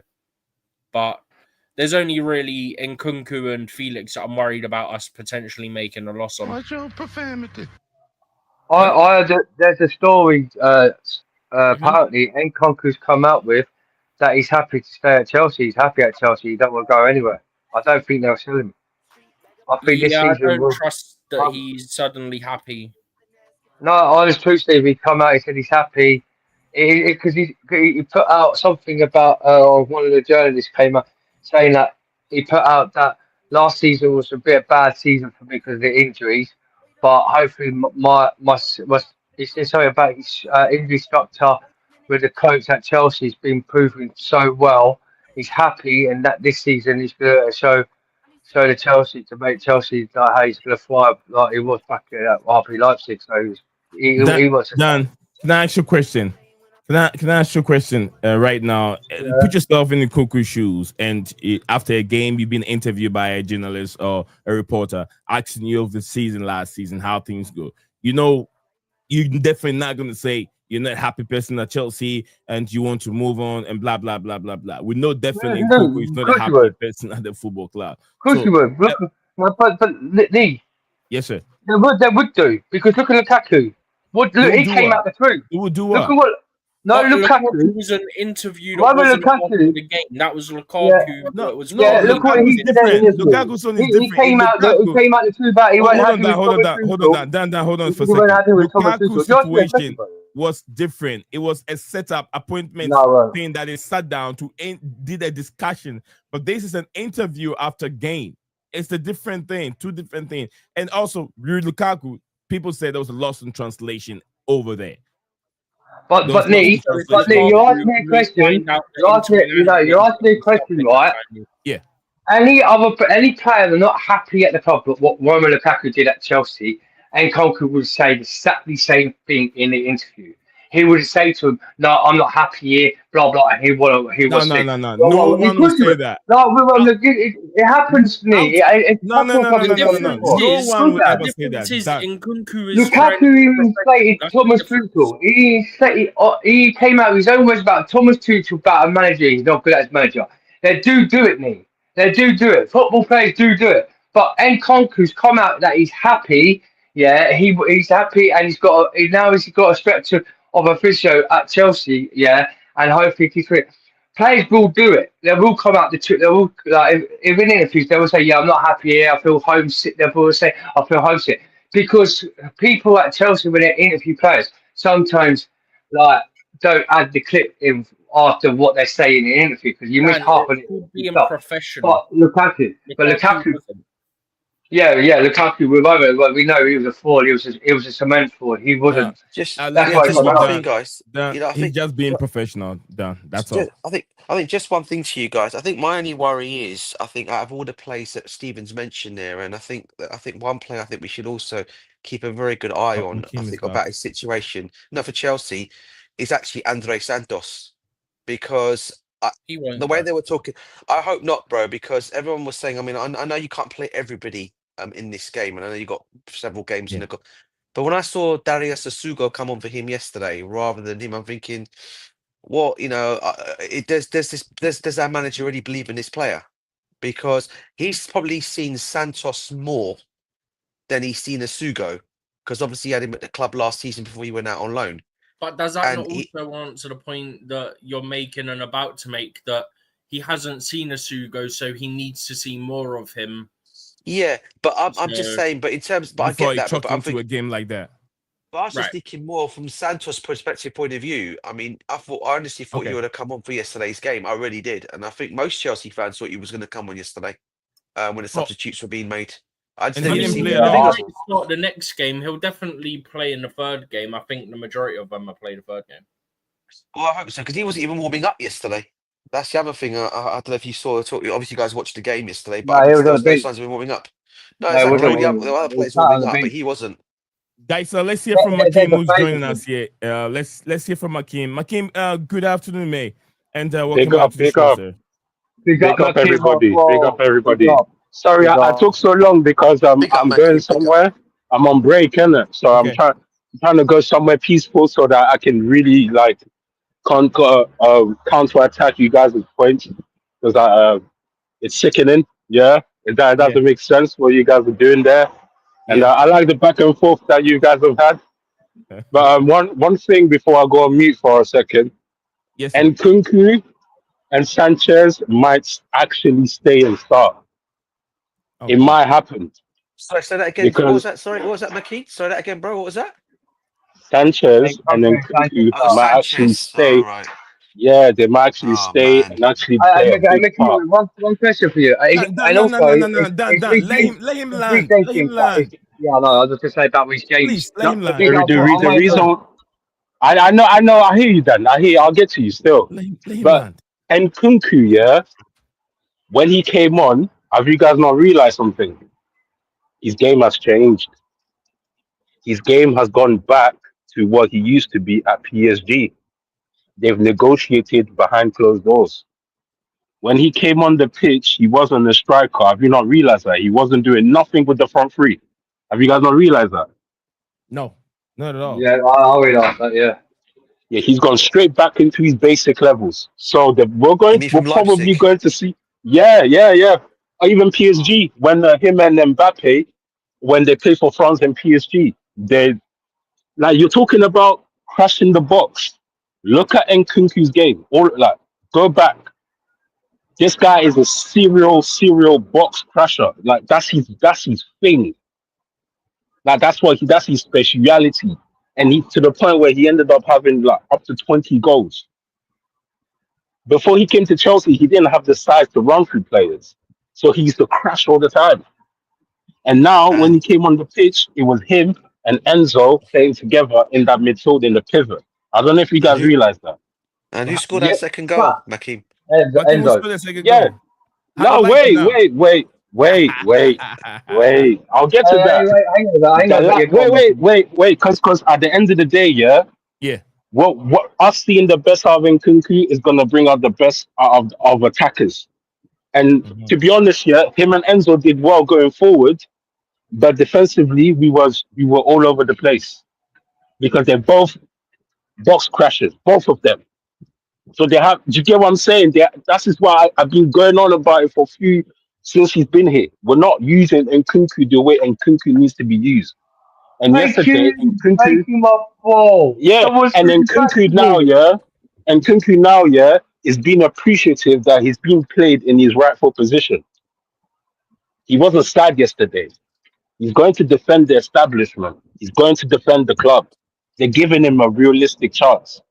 So it's going to work. And Sanchez, if you look at our defense here for the first half, that team in the first half, that's going to be our team against big teams. Oh boy, It was very Sanchez. experimental. Oh God. Yeah, it is what it is, Oh, DJ. I man. don't like it either. I don't like it either. But my thing, what about Reece James then? Is he getting sold this season? Because every single time when you come on the show last season, he's getting sold Oh this man, season. let's not start this No, Reece James he's thing, not getting guys. sold. Come on, He's not getting man. sold because that back five, yeah, is so solid, yeah, that I don't think think about it. How many shots did Sanchez? He didn't do anything. He didn't need to do anything. He will get the protection like back in the day, the Terrys and the Ivanoviches and the Carvalho. They gave us such a protection Gary Cahill. that Gary Cahill's our goalkeepers don't have to be. They don't have to be 100%, and they don't have to be mobile. I Courtois think very Sanchez is stiff. still suspect, bruv. I still think Sanchez is suspect, bruv. Yeah, Sorry. but the numbers matter, Sorry. DJ, and we're only looking at the numbers. And trust me, I don't want him to stay either, but I can see him staying. Because once you get that protection from the midfield and your back line like that, that's solid and tight. The numbers will talk for him. His talent doesn't have, you get what I mean? Like he's not going to be in that position. No, sorry, I digress. I'll come back in 5 minutes. Mark, but before you go, yeah, I thought, because I hear Graham Potter will seriously wants in DJ, and we're going back in for Malick after this Club World Cup. Once the transfer is reopened, Excuse we're me. going back with- I don't want us to give you Window wrong is information open. Window I is don't want to open. give Steven 1 second. I don't want us to give us wrong information to the listeners. What's the name again, Dan? Who are we going in for? Mikey Malick. I can't pronounce his name. Mulligan. Mulligan. Yeah, Mulligan. Mark Mulligan. What team does he play? AC Milan. His name is Goalkeeper. Mark Mulligan. Oh, I can't pronounce his surname. Magic Just Mike. mess I'm gonna with call him you. Magic Mike then. Magic Mike.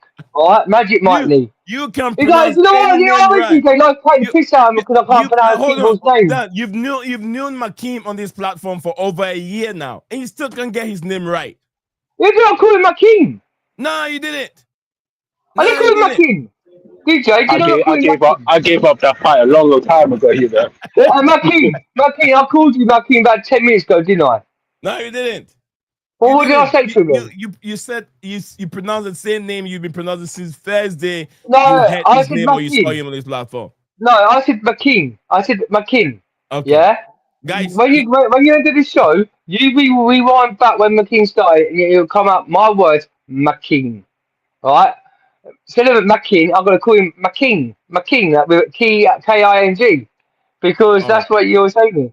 Okay, Yeah, but we'll anyway, get it. carry on. I mean, I'm happy you got it right now, but I'm sure next time you come on, you change it again. But no problem. No, I'll be Makeem, we'll hear Makeem from always Makeem now. again. Makeem, we'll hear from you later. All right, brother. All right, so I think he's still there. He just muted for a bit. DJ, you were speaking, and Stephen, was it Stephen or DJ? I think one of you. I'm sorry if I. Just Stephen? quickly, yeah. Yeah. I want to show this quote from Troy the Donkey Deeney, yeah. Oh, Troy Deeney.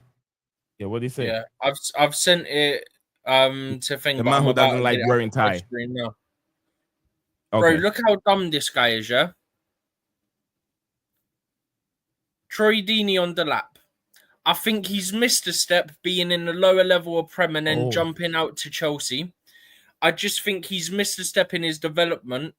And I think you saw that last night, giving the ball away quite a lot. Do you know what's funny? He played 26 minutes, completed 6 out of 8 passes, created 2 chances, created 1 big chance, got dispossessed once. But guys, he was giving the ball away quite a lot. He misplaced 2 passes and got dispossessed once. But he gave the ball away quite a lot. Do you know what, Stephen, brother? I'll be honest with you. This is how I know pundits say stuff just to get a reaction. Because they say dumb stuff without looking. I don't listen to a single word this guy says, yeah, because I don't listen to most of what sports Just tell you why, bruv, right? They're all annoyed now, yeah, because you got Cole Palmer and you've now got Liam Delap in that Chelsea setup. We're in the Manchester City academy. Absolutely caused absolute mayhem for that Manchester when they were playing in that academy. And now they're just worried what they're gonna come and do at Chelsea. This is why they're calling him the next Harry Kane, Liam Delap, yeah, because that's a big pressure name to have on him, right? But they're all gonna get this way with him. And the fact of the matter is that we got him. It's just pissed off. Sorry, Nee. It's just annoyed a lot of It's annoyed a lot of the pundits. It's annoyed a lot of the pundits out there because they never expected Chelsea to go and get a player like this. They thought, oh yeah, he ain't gonna go to Chelsea. And listen, I was actually happy the lap came. Okay, 30 million is a snip for the guy, and I think he's going to come and do very, very well. And people going on about, oh well, I don't know if you heard the comment about. I don't know. I was listening to their show this morning. Him and what's that other guy? He was hosting the show today. Yeah. Who's the guy from Aston? Oh yeah. Oh, did you see Jackson? Yeah. Did you see Jackson's face when he came off the pitch? He was like, "Huh? What?" I'm like, trying to start a fight when there isn't any. He's going to be upset. Of course he's going to be. He's been substituted. So any big club can't have that kind of issue at their club. United have got that. Well, United used to have it. This is what the big clubs usually do. Man City have it. Liverpool have it. You know, Real Madrid have it. Barcelona have it. If we're going to take off one big player and you're going to bring in, of course that player is going to be upset. It's natural. So why is it a big thing with Chelsea, man? Difficult. Do you know what I'm saying, bruv? It's Chelsea hate, bruv. Chelsea at one point have 2 minute top strikers. Can you imagine Chelsea at that time had Nicolas Anelka, DJ Drogba, what's his name? Fernando Torres. I think at the Daniel same time. Daniel Sturridge. We have all these strikers. We have Solomon Kalou, whom he gets off from the bench, comes in, he put in a shift. At one point in time, Chelsea have top strikers on the bench. Even we have Andriy Shevchenko at one point in time where we have top 3 strikers on the bench. Yeah, Samuel Eto'o. No, I'm trying to talk about at the time when we have 3 or 4 top strikers at the same time. You get what I'm saying? Let's look at the time that we have Anelka, we have Fernando Torres, and who else? DJ Drogba at the same time. We have these 3 strikers. No, Torres wasn't there at that time. No, he wasn't there. And the No, thing Thomas about was there. When we have a 2012. Nelka DJ Drogba, there was also another top striker there. There was another top striker. We had and you know Malouda, another thing I'll say. Oliver Johnson. Oliver Johnson, Lee. Oliver And the other question Johnson. I'll say, It was Malouda, how's Kalou, Drogba, and Anelka. Torres he didn't missed the join step? us before 2012. Tell me, how's he missed the step, guys? Tell me how is he? What sense is that? Actually, I I'll don't go back to understand that it. one. Sorry, guys. I don't understand something with Troy Deeney. I don't know if he feel the pain that with the hard work that he put in. He wasn't a top striker. He's a guy, he's so physical, bulky, big, and he bullies defender, but he's not that kind of a versatile or hybrid of a striker. He's just one dimension. Maybe he felt bad that he couldn't get a chance to play in one of the top teams like Chelsea, Man United, Man City, or maybe No, what was it? he just came. This guy a while ago he said that Mo Salah is not world class. I don't know what they mean by a world class. Mo Salah with those goals that he scored. Oh, I saw that. I saw another clip this morning from him, Lee, where he said he was on a podcast. Yeah, I don't know if it's his or someone else's. By the way, this is another thing that he'd also said about it. He then suggested that Deeney then went on to suggest Man United. I actually thought United with where they're at because they're trying to rebuild massive fan base. Obviously, we know how big the brand is, but I just thought go in there dealing with that level of expectation, scoring week in, week out, and then he could probably go on and kick on. Yeah, Really? but Man United's still a big club, no matter how far down the table they are. So it's still a big jump, you donkey. You absolute donkey. This is how I know that people in the media just chat crap for the sake of chatting crap. Because bro, it's how hate. you go in? Oh, he's missed a step. He's gone Chelsea. He lost possession quite a lot last night. Yeah, he misplaced 2 passes and got dispossessed once in half a flipping hour. You donkey. That's 1/3 of the game. Yeah, and he lost the ball once. And you're going, oh, he lost the ball quite a lot. How can a player miss his development and put it in an assist for playing like 30 minutes on the pitch? Who's a striker, by the way? Like a natural winner. Nick, DJ, but if you hear that girl from last night, right? When Which she girl's spoke that to the girl sitting next to Toby McCall and whatever his name from Master Thriller, soon Jackson came off. She said, now Jackson came off, and now you had Liam Delap, came in, got an assist and played really well on the pitch, Is that like a fighting competition for 2 strikers? Did you know what Abador said afterwards? There's going to be a different structure of strikers at Chelsea where there will be competition. If they go get another first striker, will we see more Liam Delap after Liam Delap or Jackson in that 3 if they go get another striker? And I'm thinking to myself, how salty can you be? And Jamie McKell came back at him. Like, but Troy Deeney saying about Liam Delap from last night when he came on for only 20 minutes. Do you know what, Dan, as well, bro? He got a strength. He strengthened the bit of the striker, DJ, and he got assists. So what? This is the same guy. Do you know what I find it so even more hilarious, guys? This is the same guy, all right, Troy Deeney, who came out last season when Chelsea was struggling with strikers and said they need another number 9. Jackson is not it. They need someone to give Jackson competition. Yeah. So we've now gone and got Delap to bring that competition in, and now all of a sudden Delap's made a he's made a, what do you call it, step, but Delap should not have gone to Chelsea. I mean, this is what I'm trying to say, bro. It's all hate, mate. Because the guy used to play for Watford. People got to understand, when you play for Watford Football Club, there's going to be hate amongst London, and they can't stand us in general in that way. Right? So at the end of the day, right, how I look at it, right, is Delap is going to do well. I think he's going to overtake Jackson eventually as our number 9. Jackson don't like it. He's going to sulk, then leave. As simple as that. If you're going to leave the club. For me, he should be, you know what? I'm up against a good strike here, so I'm going to get myself better now. And then you see the best out of both these players. They'll get the best out of each other. That's what you usually do with a big squad, don't you? 100%. So I just don't get this hate. I don't get this. Some of the stuff that comes out from the media is pathetic. But we are hate. But DJ, we are hate. Honestly, man, it is. We are and I tell you what, Delap's cross yesterday. Did you see his? I love the way he crosses the ball. By the way, it's a different style where it's like he hits it on the outside of his foot, but he hits it in what a weird way. It's just the way he does it. It reminds me of Yeah, go for that. Yeah, go for that. About Eddie Johnson when Eddie Johnson did that ball once for Yeah, Genko Sola. yeah, mate. See, I mean, this could this be is good. what this was DJ. We understand this. What we know about rival fans like me, right? Rival clubs and different natural clubs like London clubs, Watford, QPR. All these standards about Chelsea Football Club and every single rival fan hates the way we get the structure and get the players for competition, right? So with Liam Delap, you had Man United wanted him, you had Arsenal wanted him, right? And all these haters now seeing him last night, what he did, are gonna hate it. We're gonna have all the story things about Liam Delap. But don't worry about Liam Delap, worry about your team. And don't worry, because Jackson, honestly true, that it's about time we got someone as like a good like young talent player there, is that it's going to be with Jackson competing.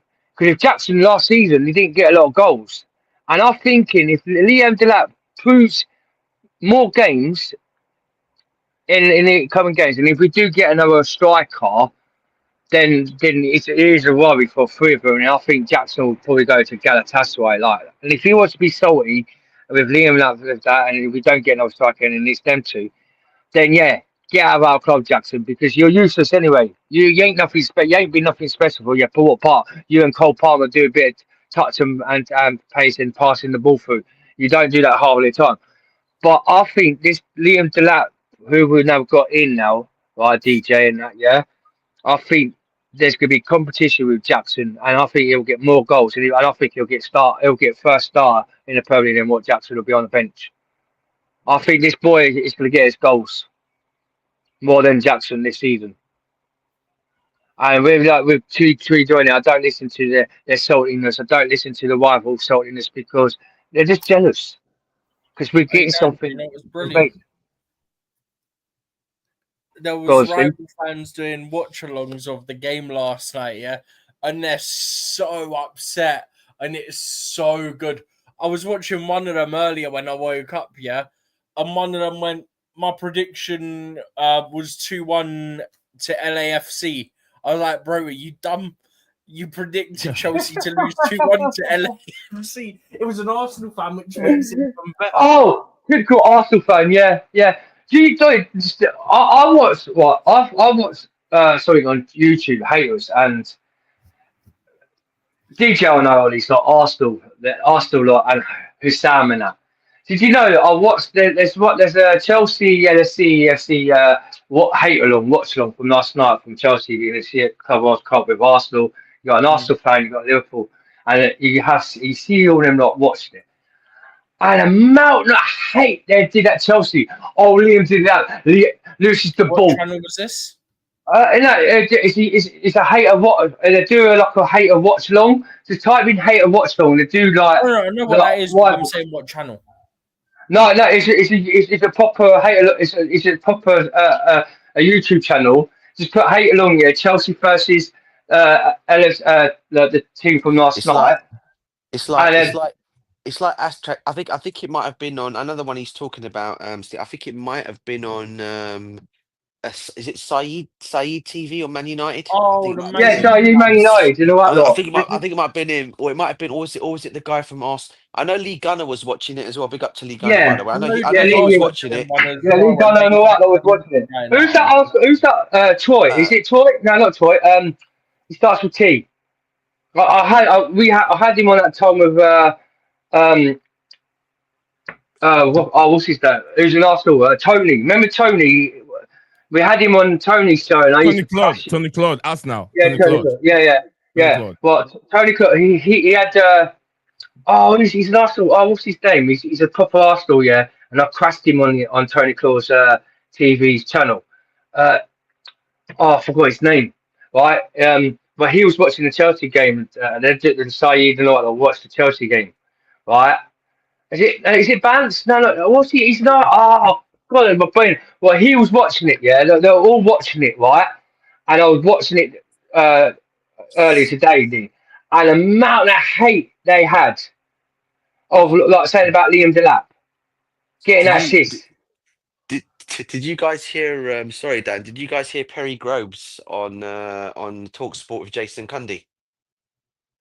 They were Yes, having No, I so heard much him and that all. they were Yeah, much I thing. heard him. He wasn't giving no hate. All he basically said is I wanted Arsenal to go and get Delap for 40 million last January when we should have done it in January and we didn't do it. And he's gone to Chelsea. Even he wanted Delap at Arsenal. It just tells you how many of these guys want Delap in their team, and all of a sudden he's become like Chelsea got him brilliant, and we got him for that 30 million. Yeah, obviously Arsenal said they should put 40 million down on the table. They may have gotten, but Ipswich came out and did say, to be fair, they were not selling for any price in January. Right? He can go for that 30 million when the summer window opens, and they kept to their word. Why didn't Arsenal come with interest in him then?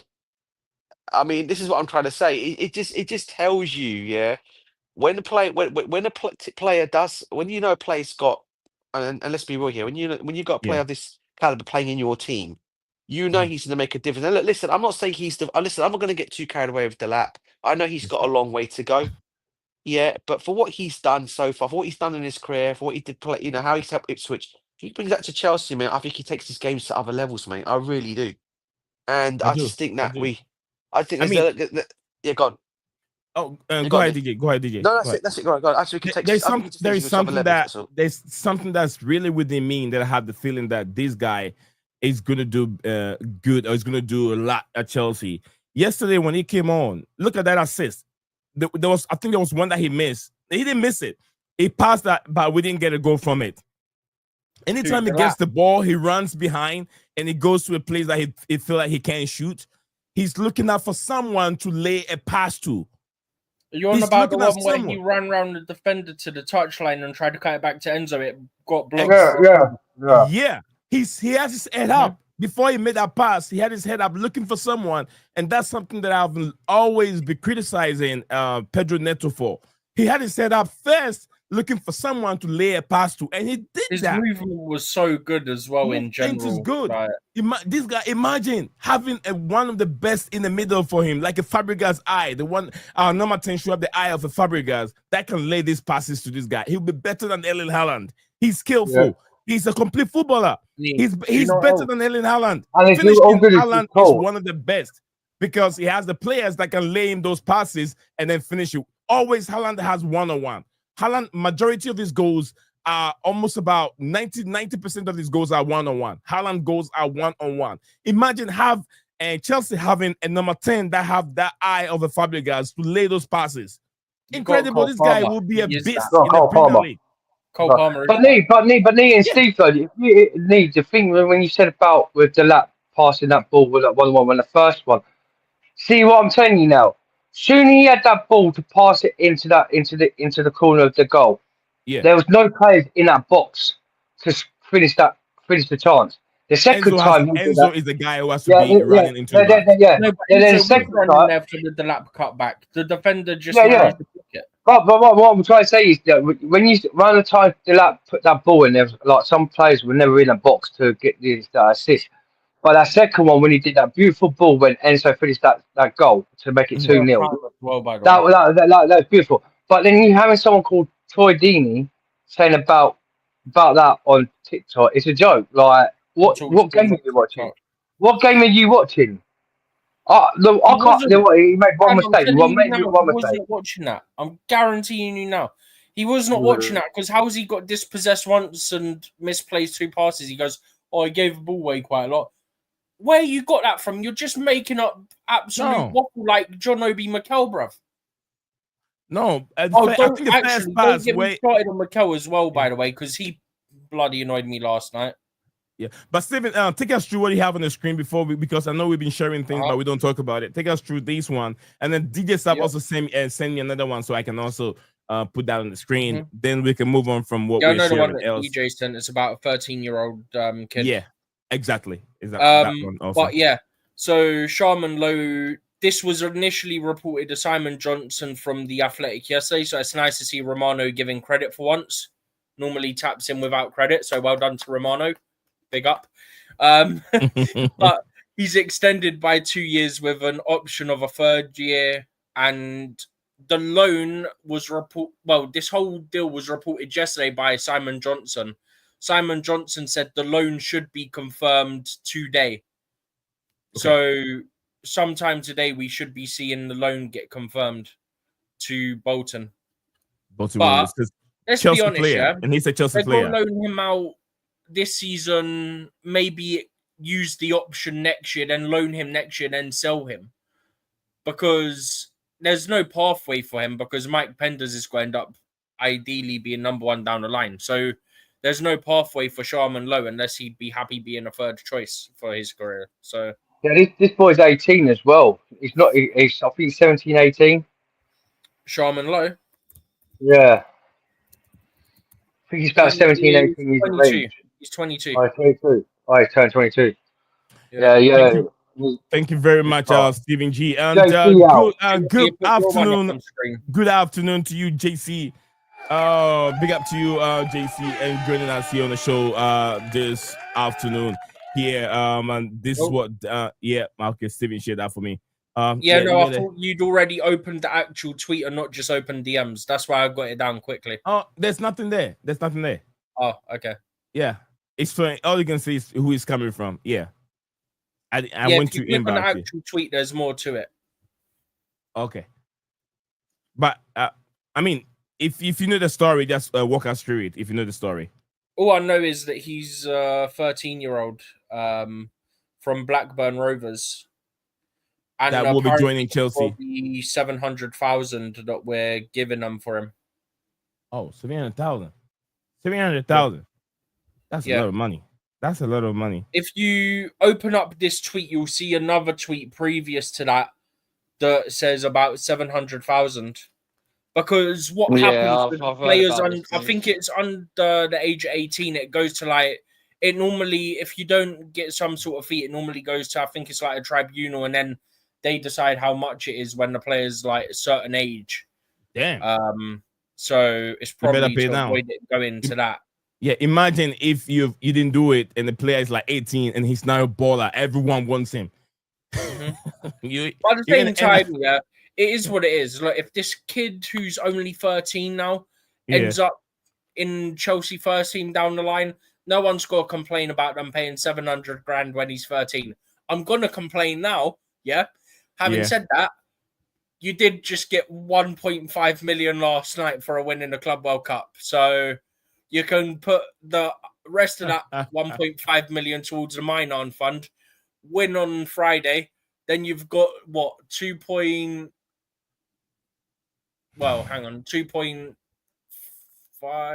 about 2.4 million or so. If you win on Friday and you take out 700,000 from it, you've got about 2.3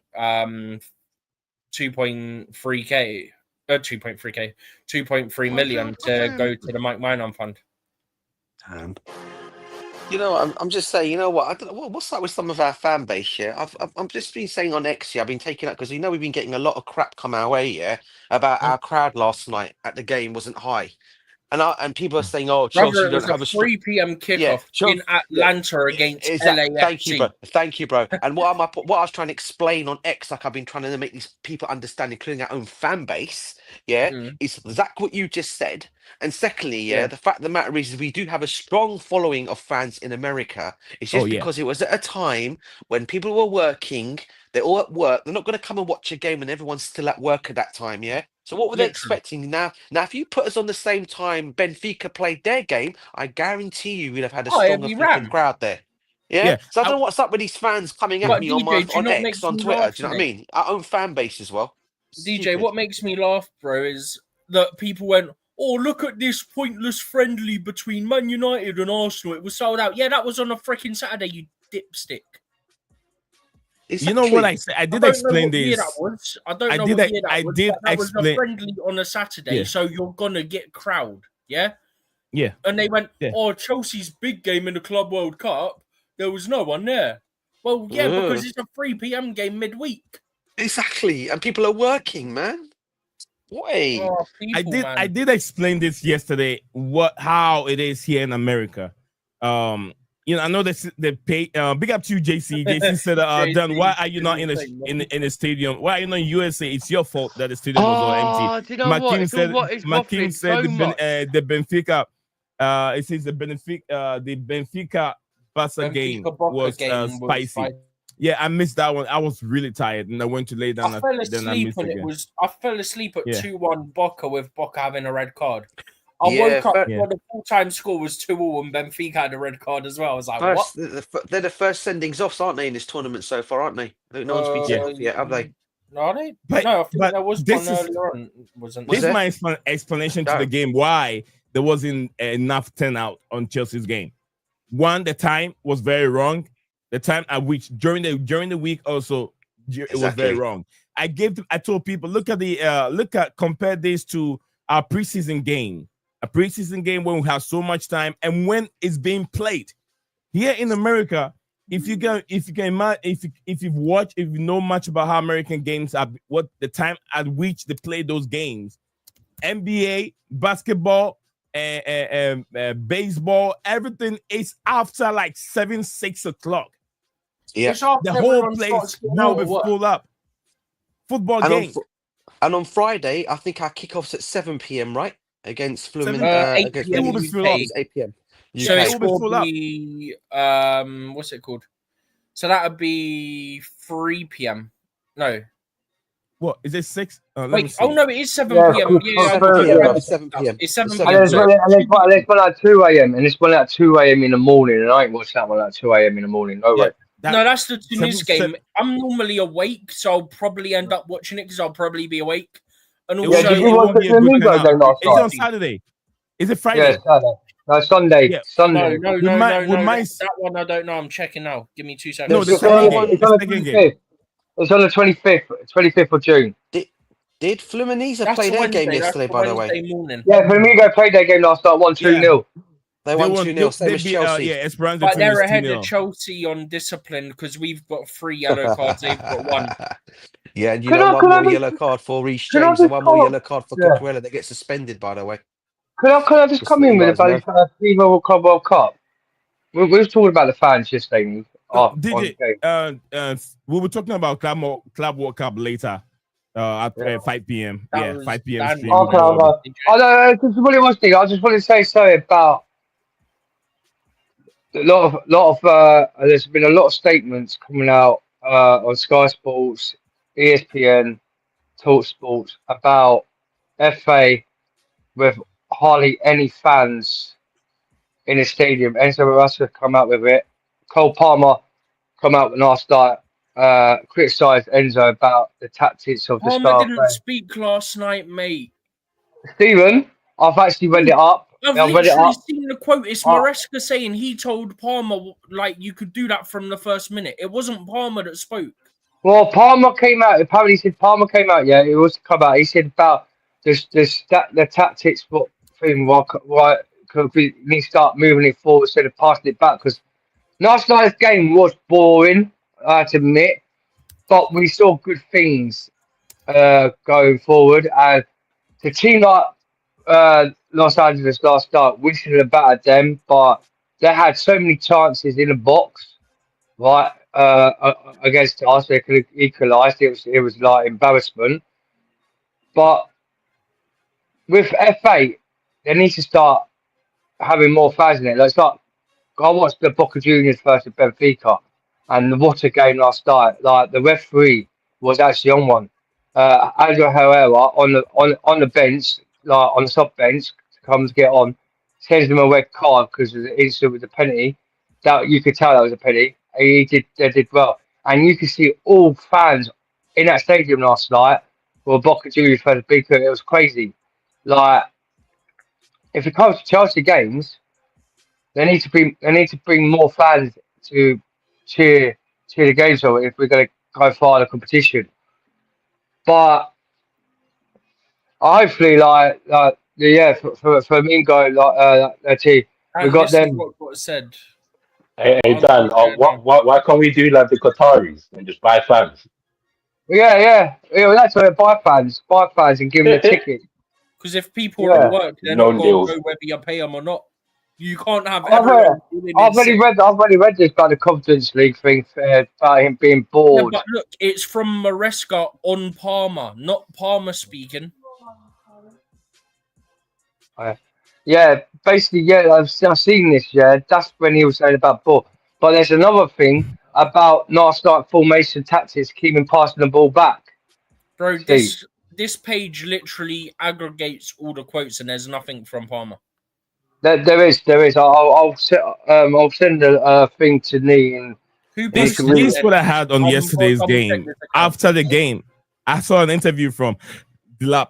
The question was, how does it feel having him and Nicholas Jackson? He said it creates a healthy competition, which it pushes them to perform better for the team. Like he wants to score instead of just assist.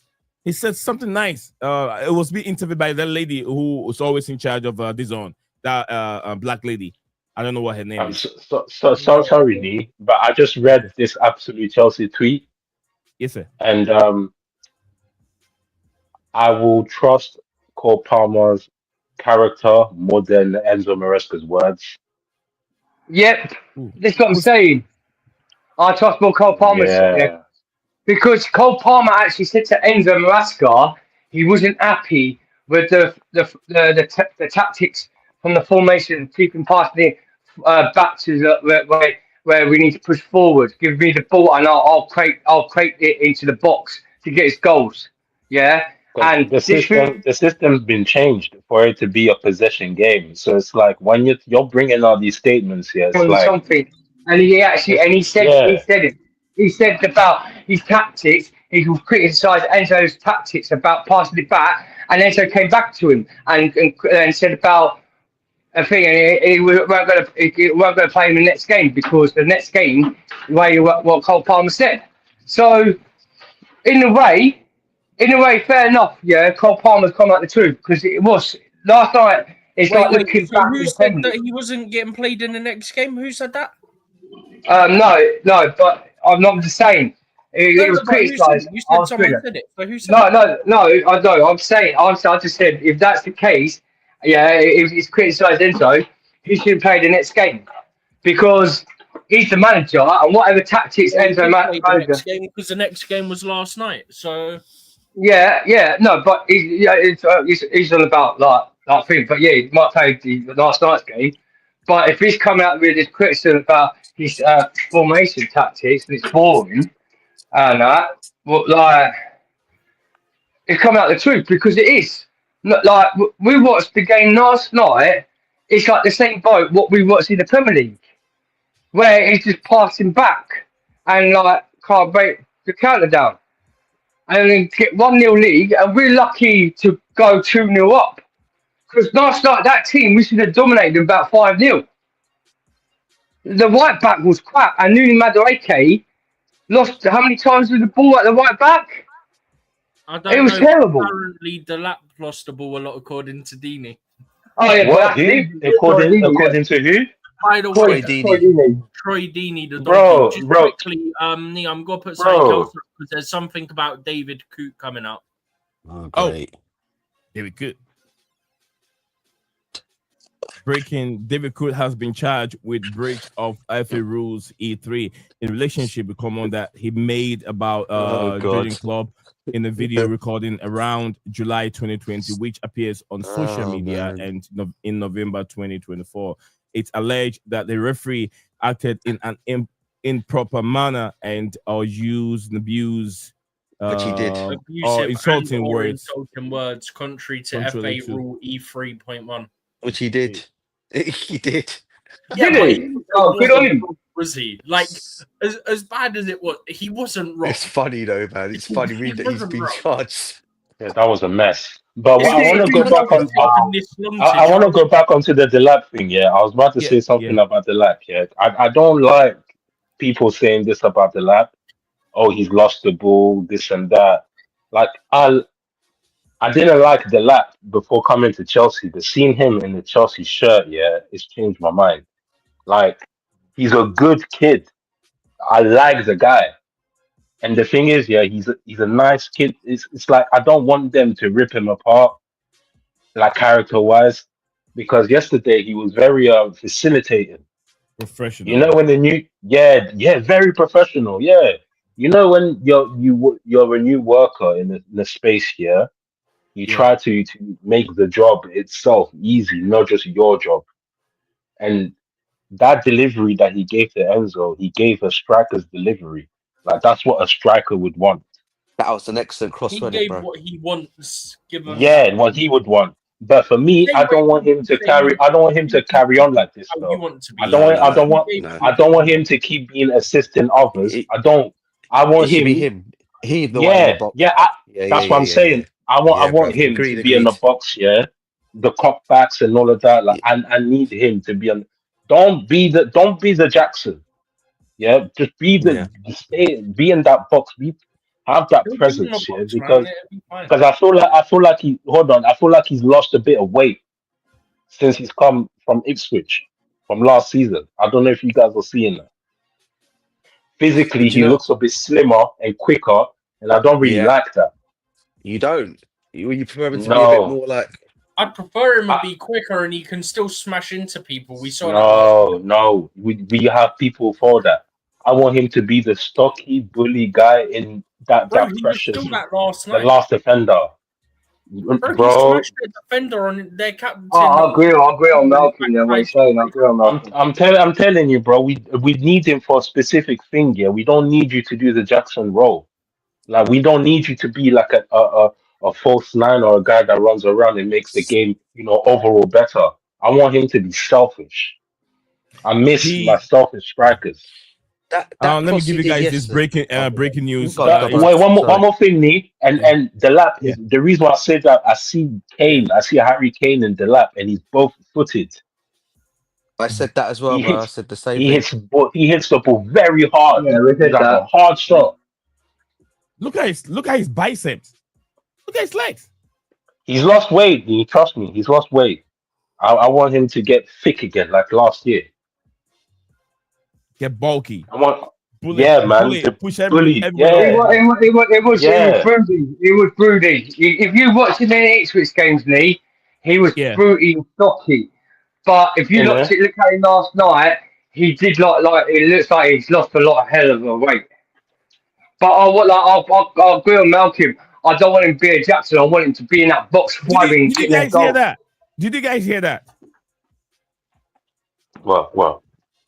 He called you again. Who? What? Sorry, Malcolm. No, McKean. This guy. No, I said McKean. This guy. Yeah, he's not serious. He's not a serious guy. Hey, McKean. Did you not say McKean? Malcolm, that's what you said. No, I said McKean. I said McKean. No. Well, get to the point. Get to the point. Go on. All right, Dan, let's go.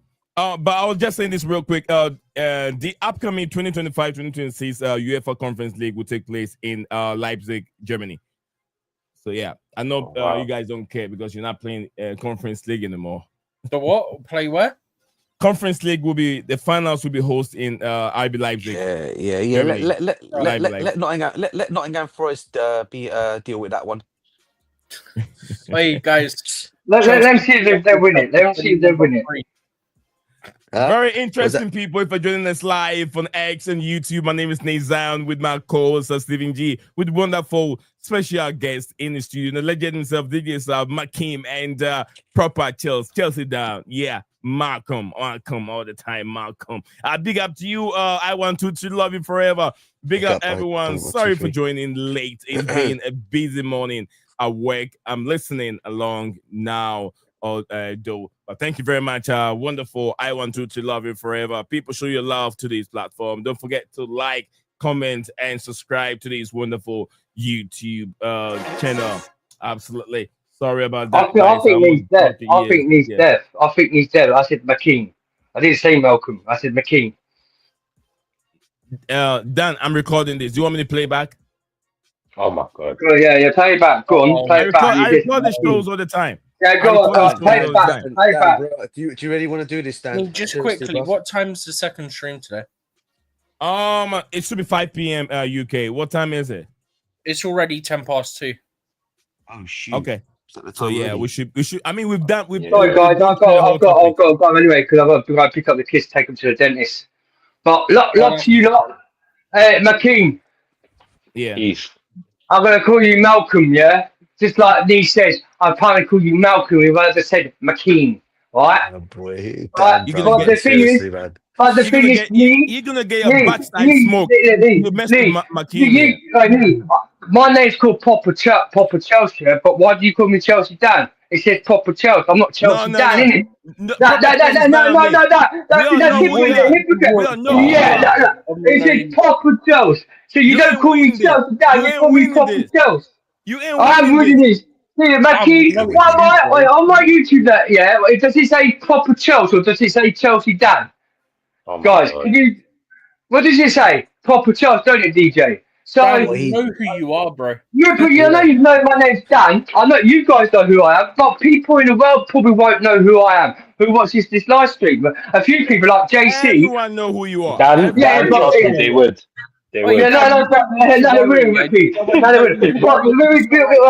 before I go, with JC, telling you about you go to the United States, not with all the fans. They wouldn't have to look at your face to see you. You probably scared them off. That's why we ain't got no fans. That's right. With my boy JC, if they looked at you, mate, they run off the bloody pitch. They wouldn't even play the game with watching, seeing you there. Flipping out, you'll scare them off. But anyways, much love to you guys. Much love to you, JC. And smash like and subscribe. Peace out, Nee. Steve, thanks for the lovely show, guys. I've got to go. Yeah, I've got to go because I've got to get the All right, peace out, guys. Yeah. Not hey, Nee. Love you, bro. Even though you like to take the piss out of me. And Malcolm. Oh, no, sorry. Oh, here we go. I caught it. I caught it. No. I was joking. I caught it. I was joking. I was battling there. Oh, Nee was right. Catch you in a bit, bro. Yeah. Catch you in a bit, bro. I love you guys. No, you're running. Don't run. Bye, Mackie. No, I'm on to you now. Oh my God. Next time. Wait, Mackin, see how naturally that came out of his mouth as well. All right, this question. I was like, hey, you there? Dan. Oh man, Dan. I don't know how to describe Dan. It's like Dan the man. If I don't hear from Dan within 2-3 days, I miss this dude too much. And when it comes on, it's like he's doing my head in. No, I'm worried when I don't hear from him. If I don't hear from Daniel, I'm worried. All right, JC said a question to Makim and Dan. Dan is gone, but Makim is still here. So the question is, was Mount a more loyal Chelsea player than Alexander Arnold was to Liverpool? What a question that is. I'm sure, and that's a good question. Was Makim and then Steven, everyone would like to react on this. But then this is a question for everyone, not just Dan and Makim. I'm sure I have an interest in it. JC said, please clarify which one is correct. Proper Chels or two what? Proper and proper Chels. All right. We'll react to that. JC said, okay, this to JC, and I want to love you forever. All right. JC said, I'm fine, and okay, similar thing here. All right, okay. Dan, proper Chelsea over here. Dan himself, proper Dan, Chelsea Dan. What is that? Why you guys love me so much? All right, I love you, Dan, but you're too much trouble sometimes. All right, let's go to Makim. What's your take on this question from JC? Then we can hang up here. The honest truth about Mount. There's a difference because Liverpool has had an extended culture of using the young players, and their players get into that, to that stage, And Mount, for us, we have a more recent history, although we have European heritage, and Mount is a part of that. So you can't compare the two because of the years that, we've been at the top and the years that Liverpool been at the top. So when it comes to the comparison, it doesn't really go hand to hand when it comes to the loyalty, because I don't know if Trent was in the youth team, right? Yeah, that's right. Yeah. And so was Mount. 16, 17 years. Yeah, but he stayed there. Mount, the reason why I choose Mount is because Mount was flinged out. Mount was forgotten about. On until loan, bruv. Lampard brought him back into this Yeah. to get it. And it takes a serious, like, he still had the proper Chels in his mind. It takes a serious determination in order for you to get that to your head at such a young age as well.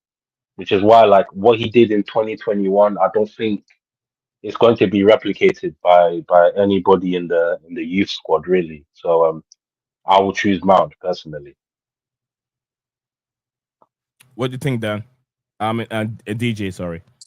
Yeah, exactly what McKean's just said is spot on. As well. The other thing I'll also add to this But this thing as Dan well. disagree. Dan I'll disagree. explain. I'll explain the situation. With for me, I think what it came down to again, it came down to after what Mason Mount done in the Champions League, and he won the Champions League, and obviously went on to win the Super Cup and the Club World Cup. Yeah, I think it's the way his contract also was set out to him because I think he was due for a renew, and I think they offered him crap wages, and I think it was.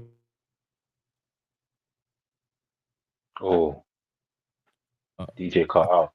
Yeah, we lost DJ. And Steven, on top of that, yeah, no, he's still there. remember, sorry, Probably. one more thing. Remember, Yeah, yeah, go on. that Mount was sent to Holland. Yeah. He was sent to Vitesse. Yeah, Vitesse. He's Yeah. he survived. Like Mount survived what the Musondas and all of those guys didn't get to survive. You get what I mean? So that's why Mount is a different level. That's a Chelsea actual legend.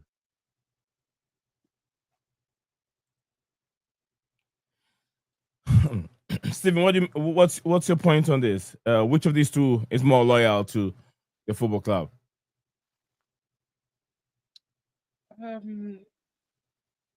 I think it's a difficult question because of the circumstances around it. Yeah. Like, Mount was actually going to sign a contract, then obviously the sporting directors came in and it became a whole mess, right? But then Trent left on a free, but then we've seen Liverpool in the past essentially hold players hostage by making them sign a new deal. Then Barcelona came in for, I want to say it was Suarez, wasn't it? It was Suarez or Coutinho, one of them. They'd signed a contract and then like Liverpool just didn't let them go when Barcelona came in for them. They just basically kept refusing all the offers. So he probably just didn't want to be kind of held hostage like them, but with Real Madrid instead, obviously.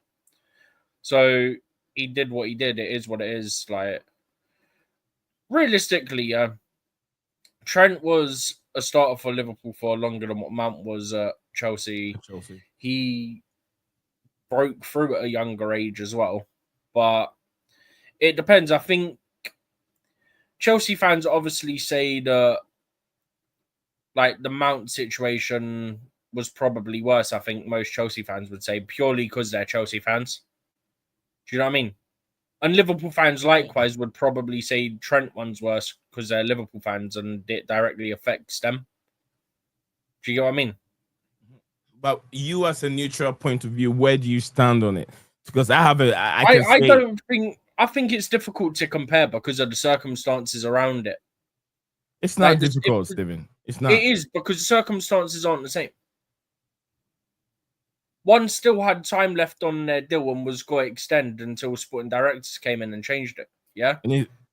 The other one, I don't even think Liverpool offered him anything until quite late on. So he probably felt disrespected and wanted to leave. So it's not necessarily comparable.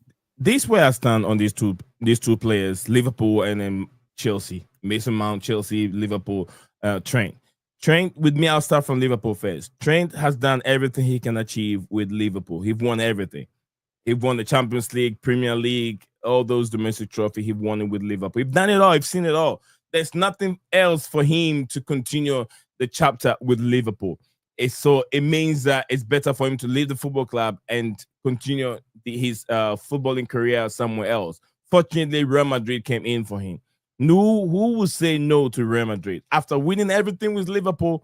What else am I looking for? At the right time came for Trent to join Champions League giants or the Spanish giants, Real Madrid, to continue his chapter there. I don't think that he is not a proper Liverpool or a proper that. He's done everything, and Liverpool fans should be very, very grateful for what Trent have won with them and want to continue somewhere else. With Mason Mount helped Chelsea win the Champions League, but I think that Mason Mount still has more that he could win at that early age of his career than Trent. Mason Mount and Trent have won the Premier League. Mount hasn't won Premier League, and Mount has a chance of winning more trophy with Chelsea than it is with Manchester United. And I feel like it wasn't, well, from what I was reading, it wasn't this sporting directors alone. It was the influence of his parents or dad who was leading Mason Mount to Manchester United. Yeah, that's true.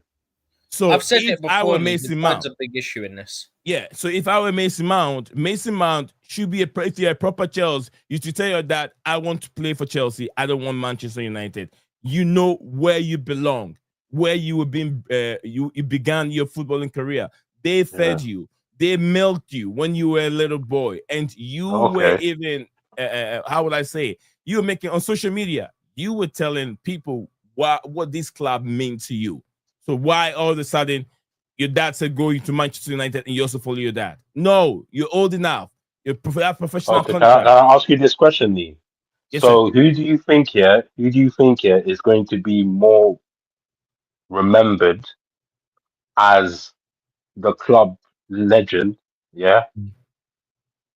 Who's going to be more how do I say? Who's going to be more cherished as a club legend out of the two? If you look at it very carefully, it should be Trent. It should be Trent because hold on. It should be Trent. The only difference is people are upset with Trent because he did not give them enough money at the football club. That's the difference here. That's what Liverpool fans sees it. He did not give them enough money. He's living for free until later on they got 10 million from Real Madrid. That's the main talking point of Trent is living for free. Trent is living for free. But not because this guy hasn't win everything. Do you know what makes me laugh about Liverpool fans, though, yeah? You know, they got called out by Jurgen Klopp and, like, a couple, like, the other former players and managers for booing him, yeah? Yeah. Notice how, as soon as that happened, the final game of the season, they were at home, innit? Yeah. And he got subbed on or he was starting or something. And there was still some boos, but, like, the previous home game, it was like the whole stadium. But and this time, it was a small section and it was a lot of cheers. That it was the media. Yeah, it was the media. Media said what Liverpool fans are doing and it's not fair for that player. So they changed their mind on the player. Klopp as well, it was literally Jurgen Klopp. He said it's not fair, like the boy done this for us, the boy done that, and this and that and this and that, and then all of a sudden he gets subbed on. Yeah, go on, Trent. Way, like. But what I want to know, is Trent? We're forgetting how big Liverpool is. Is Trent the first player from the youth team to win everything like this? No. Okay. There was one they did the same thing to one player. I forgot his name. Went to he went to Real Madrid. The same player. The same. Michael Owen. Yeah. Not Owen. Not even Owen. Another player. I can't remember his name. A legend. He went, I think, is it Mark something? Some other Liverpool player left Liverpool. They've had a lot of legends. And this is what I'm saying. Where does Trent fall under that? Trent even wasn't as worse as the other guy I was talking. I don't know if I can make a research and find out the name of that player. You see what I'm saying though? And Mount here, look at what Mount did with Chelsea. Yeah. Do you think anybody can compare to that from Chelsea? No. With Mount, so it can't be. No. It's not going to be replicated anytime soon. No. Exactly. So exactly. So my point is that Mount will be more cherished and more glamorized than Trent will because he's done more for the club itself. Because it means more to Chelsea. Yeah. Liverpool's been there, done that. They don't mind. They don't care about Trent. That's why they only focus about the price because they know they can get another one and do this again. But Mount it hurt because you took a side and you chose your dad. So it hurt. You didn't pick the Chelsea. And this is what I'm saying. Regardless of how his career is going to go, what he's done with his club shouldn't be denigrated like that. He's going to be upkept a lot more by Chelsea establishment than Trentwood. But I have to leave though. My battery's low again. Yeah, let me give you this before you gotta leave. leave These are the anyway, players. These are the because- players that have left Liverpool to Real Madrid. Steve McManaman. He was the one I was talking about. Oh, Steve McManaman was the guy who went through. Even he did worse than Trent did. He did worse. Steve McManaman, did. one of them. Michael Owen, Xabi Alonso, Alvaro Abelau is one of them. Jesse Dudek. If I know Dudek very well. Trent player.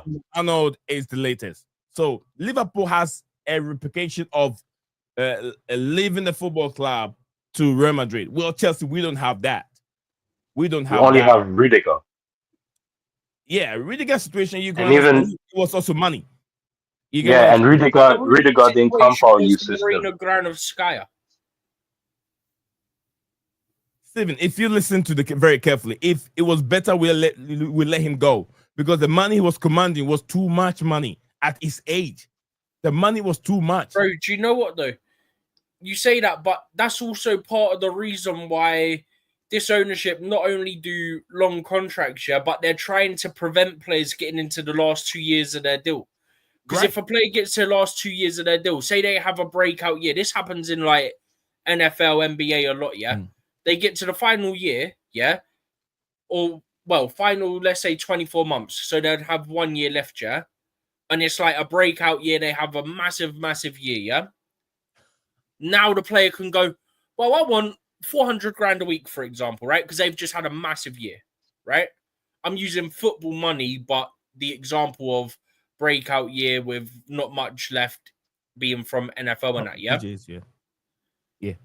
Like, that's my thing is literally you could have a situation like that. And that's what they're trying to prevent is that then gives the player power if they have like if they have 12, 18 big months, the player can then go, well, actually, I want this. Whereas if you extend them when they've got 2 years left, you can extend them before they potentially have a massive year, especially because we're signing them young. So you can extend them before they get to their peak and prime. Steve's moving like death row, bro. We've already done Palmer and we've already done Jackson, although Jackson. Yeah, you like that, and that this guy, you want to do it like death row, bro. Like you want them to sign 360 deals. You don't. You don't want them to. All I'm saying, right? All I'm saying is from the business perspective of being the football club, yeah, it makes sense because you're protecting value, right? Because if a player don't run down the deal, look at the Mike Minor situation, for example, yeah? A couple years ago, you're talking 50, 60 million, yeah? Now he's going to you, well, I'm not signing a new deal. You better sell me, yeah? They only wanted that much because it was Club World Cup. I guarantee if we go back in for him, it'll be less than that money now. Yeah, it should be way. They were taking taxes for Bro, you could probably get him for like transfer 15 million or something. Yeah. Not even joking. They were just trying to see how far they could push because, the Club World Cup's here, they're desperate. So, see how much they could push. Well, 25. Who's this Malick Fofana? Sorry, go Dan, on. You missed it. It's the guy on the screen, Dan. You miss it. Makim, you miss it. This guy is 18 years Belgium international. He plays for Olympique Lyon. Very silky. Oh yeah, I heard of this. Yeah, I heard of this kid. Yeah. Do you know what? When DJ spoke about him yesterday, yeah, I just thought that, I thought DJ was talking about like Bakayoko, like what Johan Bakayoko from PSV, the winger, like yeah, that's who I thought he was talking about. But this kid is different. This is a Lyon winger. This is the kid that messed up United. Yeah. He's very good. He's very good. hop off, yeah. Yes. Yeah, I like him. All right. I like players that throw their body after getting past people. I like that. Absolutely. Guys, we're gonna hop up. We're gonna hop a close up from here. It's been a while. JC said the difference is one learned Spanish, the other was still open in negotiation. And JC also went on and said both charge after leaving Alexandra speaking Spanish, while Mount telling that we made it. All right, so I think that there's one more from JC. Home or something. Guys, I'm gonna head up. My battery's low. All right, Makim, take care. Enjoy the rest of your day, brother. Jesse said Liverpool fans are also salty about him spending 3 years learning Spanish. He was very fluent. How dare you learn another language? How dare you learn another language? Peace be still. My brother, thank you very much. He said, I think that we get Malick Fofana and Gittens, but Dortmund has to reduce their price. That is from my brother. Peace be still. He went ahead and said, I just hope we're not working behind the scenes for Garnacho. I hope so. I hope not. Rabbi, if we do that, the head losses will be generational. Because right now the relationship with Amirim and Garnacho has really broken. It's far apart, and it's not going to be part of the team next season, just like we saw with Amirim and Rashford. So this guy is trying to find. He wants to be in the Premier League. He loved the Premier League, and he wants to join Chelsea. Do you know what, bro? Aston Villa put a £50 million offer for this kid, right? They turned it down only because they want 60 million for Garnacho. They want Chelsea involved because they want us to be a part of a bidding war. And I hope we don't fall for it like idiots and go for it, because it's the kind of thing this ownership will go and do. Garnacho. Yeah. This is the kind of thing, that Chelsea will do. Now, I said it already, get me any other winger apart from Garnacho. I'll handle Gittens. I'll handle bloody Mora. I'll handle every other player that's out there. Malik as well, Fofana. Get me any other winger, right? But not this kid, please. Not Garnacho. It's not because I don't like the guy. I just don't think he's talented, but he's not what we need at this moment in time. I personally don't think. He's the problem. Obviously, he's got an attitude. Okay, that's why United want him out. You want to bring that attitude to Chelsea? I mean, come on, what are we doing here? Slap him up. Do you know what I'm saying? Yeah, exactly. Oh my guys, thank you very much, everyone, for joining us on the show today. Today is the June 17th, 2025, and it's been a wonderful stream. We'll bring you another stream later on, a few hours time. I think 5 to 6 p.m. UK time. First one's already out. Send me the link for that, Send me a link for that one, guys. Yes, sir. So you guys tune in all the time. Send it on me, man. Right, cool. We'll get into stream each and every day because of the transfer. First stream will be transfer. The second stream will be ongoing Club World Cup news and discussing how the team is playing in this competition. So guys, we got you all covered. Peace be still. We got you covered. Tune in each and every time. Share the link, share the stream to any other Facebook platform that you found yourself, to bring more people to this platform. The numbers are just growing. We're very close to hitting 5 and 4K. Then soon we'll be 5 and 6 and 7 to 10K as the. I mean, if we keep up our momentum now, I think it was. What did I just show you? The last 2 weeks is about 130 subscribers. Yeah, wow. Within last 2 weeks. And we're on 3.8K right now. So literally, if we keep this up, in 2 weeks we could be hitting 4K. Also, one other thing I want to quickly say. The stream later is 5 or 6 o'clock. If you look at the comment when you're done. Yeah, I just seen it as well as it came up.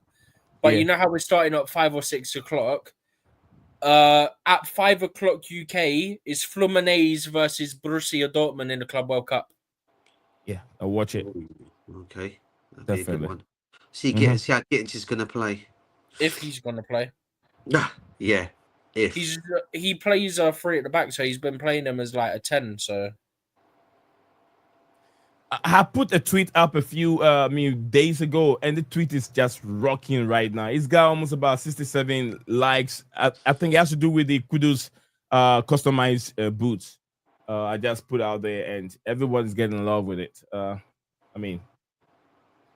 right, Thomas Partey and his mother, Stephen, your brother, Thomas Partey. What? He's won an award somewhere. Yeah, I've got some other news here. You know, it's just a quick one before you go off. Emmanuel Petit backs Frank Lampard to replace Thomas Frank at Brentford. He's just saying he has faced difficulties, and I think he's a better manager now. I think he's changed as manager, and I think move to Brentford will take a lot of sense. It could be a very good fit. This is what Emmanuel Petit has apparently told TalkSport Bet, that he thinks Frank Lampard should be the next Brentford manager. I mean, what do you guys make of that quickly before we go? Before you go, guys. Frank Lampard being what? Brentford manager. Next Brentford manager. No. Lampard, stay where you are for a little bit. Lampard, stay there. Yeah. No. Yeah, I want him to stay where he is right now with what's it, Coventry, right? With Coventry for a little bit. Yeah. Yeah, for a little bit. What do you think, Stephen? Sorry, what? I was just looking at Romano's tweet about Gittens. Let me share this with you guys. This is a professional. Guys, this is a professional player. He's a Spanish La Liga side, Deportivo Alaves, left back. It was Emmanuel Sanchez, spotted having a good time in Ghana. And this is what Ghana, this is how we play football, guys. Stop. You will see things like that. This is how the kids develop. This is how the kids develop. I play in this even without shoes, bro. I was playing down there like this without shoes in just the gravels. That is how I learned playing football. Yeah. At that time, a lot of kids were not even having shoes at that time. The 95, 96, 98, I was playing the gravels and scoring goals. So this guy is just in Ghana having fun, professional play, and he's scoring goals and celebrating like Cristiano Ronaldo with the Ghanaians. You know, look at that. I just love it. That's really good, though. I've seen. Yeah. It's all like most of all. It's even like that in Nigeria as well, isn't it, bro? Yeah. They play like that. Yeah. Nah, mate, that's good. That is the way, though, isn't it? I mean, have you seen the way the Brazilians play similar as well, bro? They play like on the streets. Yeah, in Brazil, on the street, just like that. In Brazil. Yeah. Argentinians as well. It's the same thing. Yeah. Guess what's happening what's happening in 24 hours, guys?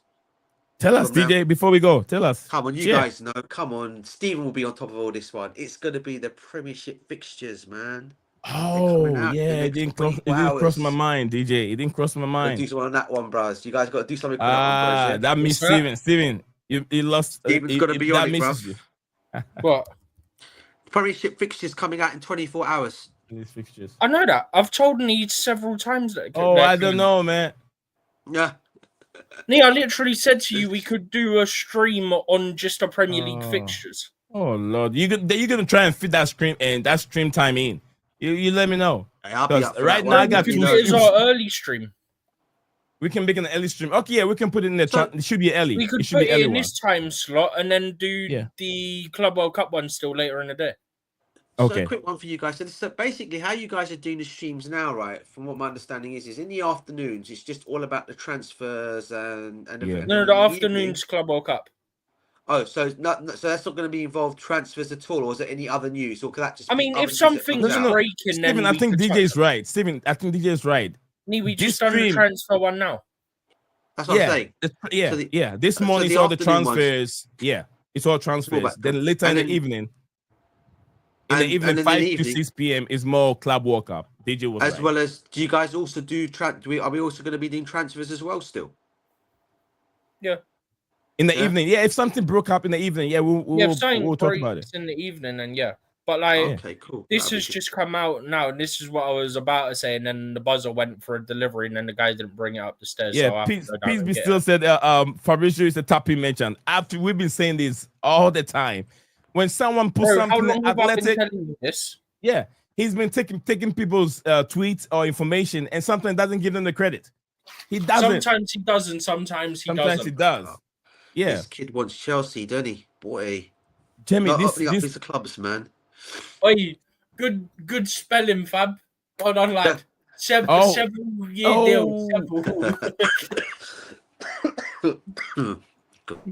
Wait, does anyone else think Fab's a bit tired today? Several year deal. 7-year deal. Instead of seven. Several. Several year deal with Chelsea. Fab, what are you doing, man? You can edit it. Fab. Bro, I thought he has a brother. Yeah. He put this out and then I went to answer the door. The person didn't bring the thing up. I stood at the door for a minute, came back. I've opened the tweet. So it's been about 2-3 minutes since he put the tweet out, and he hasn't edited it yet.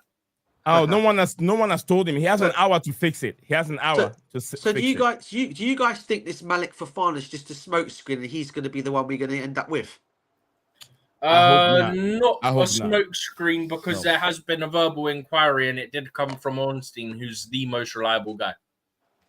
Yeah, so we can end up both, right? There's something there because of this verbal inquiry, like how much do you want and stuff like that. So there's something to it. So we're just going to assume then that we are going to start off the season then with Delap and Jackson fighting it for the number 9. Well, competing for the number 9 shirt. No, basically. DJ, we have over 200 million to spend this summer window. We have over 200 million to spend. No. What my point is, Tony, if we're going to end up signing 2 left wingers on that left side, obviously, I've got for Bynoe Madueke is going to be sold. All right, I think if a good offer comes down on the table, he's gone. Right, I think that's another one. I don't know if Stephen had that on his list. Deem a good offer though.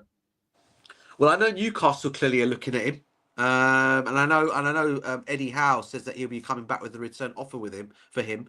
That could be one to, and even Tottenham is another one to look out for Noni Madueke. Hey, Tottenham, give us 70 million and he's yours, mate.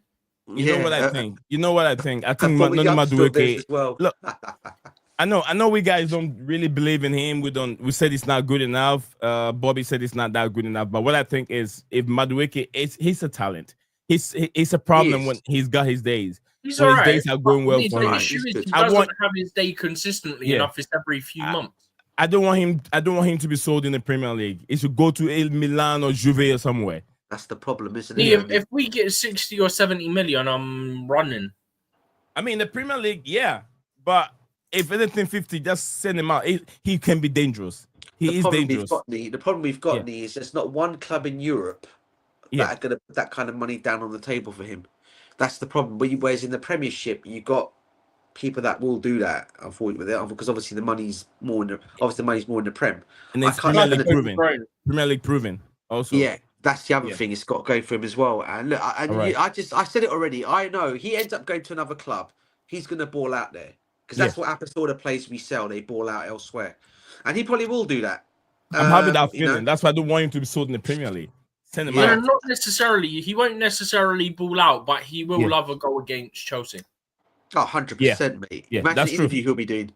Imagine the interviews before the games against Chelsea, like he did for Wolves. I don't think Wolves stand. Remember what he said about Wolves? About the area.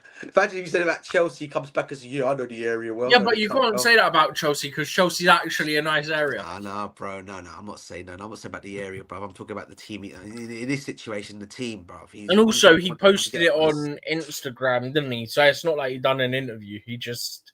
JC, so one more question. JC, we're about to leave. All right, no problem. Let's take it. Need a question for the panel. How do you fit in Caicedo, Enzo, Lavia, and Santos? I think that one has to be on the bench. I won't start Santos. Lavia, defensive wise, he's not that good.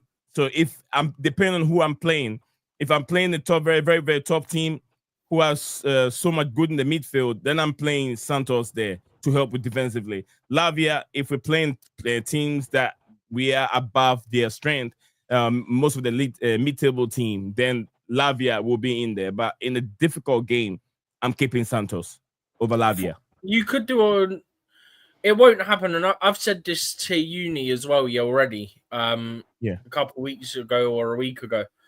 You could, and it's unlikely it happened, you could do a 4-3-3 and have Caicedo, Enzo, and Santos, and then against certain other teams, maybe you put a bit of rotation and rotate Lavia in for some games and stuff like that. And then you'd put Palmer back out on the right wing. Do you know what? I think that's do you know, I've been saying it, guys. For me, look, I would honestly and truly stick Palmer back to the right. I don't know why he wants to play him as an attacking midfielder. I mean, I think if you're hearing he's got players around him, it works. Because if he's got players around him performing, then other people drag the attention of the defenders. Because if you think about it, Stephen, right? Estavo has actually said his preferred position is to play an 10. attacking midfielder rather than come off the right. Be a 10. So, yeah, he whacks the 10 role. So Cole Palmer prefers to play on the wide right. As he saw when he did when he went on that right side against Betis in the final, we all know what happened after that. No one looked back after that. The guy was just absolutely excellent. Yeah. So for me, yeah, when you got a player like that, yeah, he can rotate him and put him in position here. But I, for one, if Estava thinks he's better playing as that attacking midfielder, give him a chance there, and then him and Cole Palmer can rotate if they need to. One can swap each time. Do you know what I mean? If they're playing in the same team. I don't know what you guys' thoughts are on that. I mean, I know you got to go, Lee, and I would hold up the program, but I think that could be a good shout for the new season. Yeah. JC said a follow-up question. Could you fit in all four and still not drop Reece James? Of course you can do. Reece James plays his right back. Yeah, keep Reece James. You don't want Reece James running up and down. He's going to pull a muscle right now. You don't want him. You just keep him on the right back section. Exactly. You just let your winger do it in this case. Yeah. What was that, DJ? If you're playing a 4-3-3 formation, right? Yeah. You play Reece James as a right back. Obviously, you've got 2 centre backs, and then you just let the winger on that right hand side do all the work. Whether it's Cole Palmer, Estavo, Willian, or Neto, whichever one it's going to be, you let them do all the work on that side. And then as long as your midfield can feed the ball, which we have got passers, by the way, in that midfield, because I don't know if you've seen Santos is a very good passer of the ball as well, mate. And so is Caicedo. Yeah. In fact, even Lavia, they're all excellent passers of the ball. So, you've got that option in that midfield where you can play, obviously, Estavo off one side or Cole Palmer, whatever it's going to be, okay, on that right side. And then you can still have the midfield feeding the ball to them. So they cause it. Just keep Reece James at right back and make him do his defensive work, and that's it. Sometimes change it each time, and you want to change it to 3-5-2 or 5, whatever you want to do. You change it sometimes, but there's no harm in playing a 4-3-3. But let's be real. Yeah, I don't think Enzo's ever going to go to a 4-3-3 formation. Absolutely, you can tell DJ knows one is blocked. You can tell when he speaks.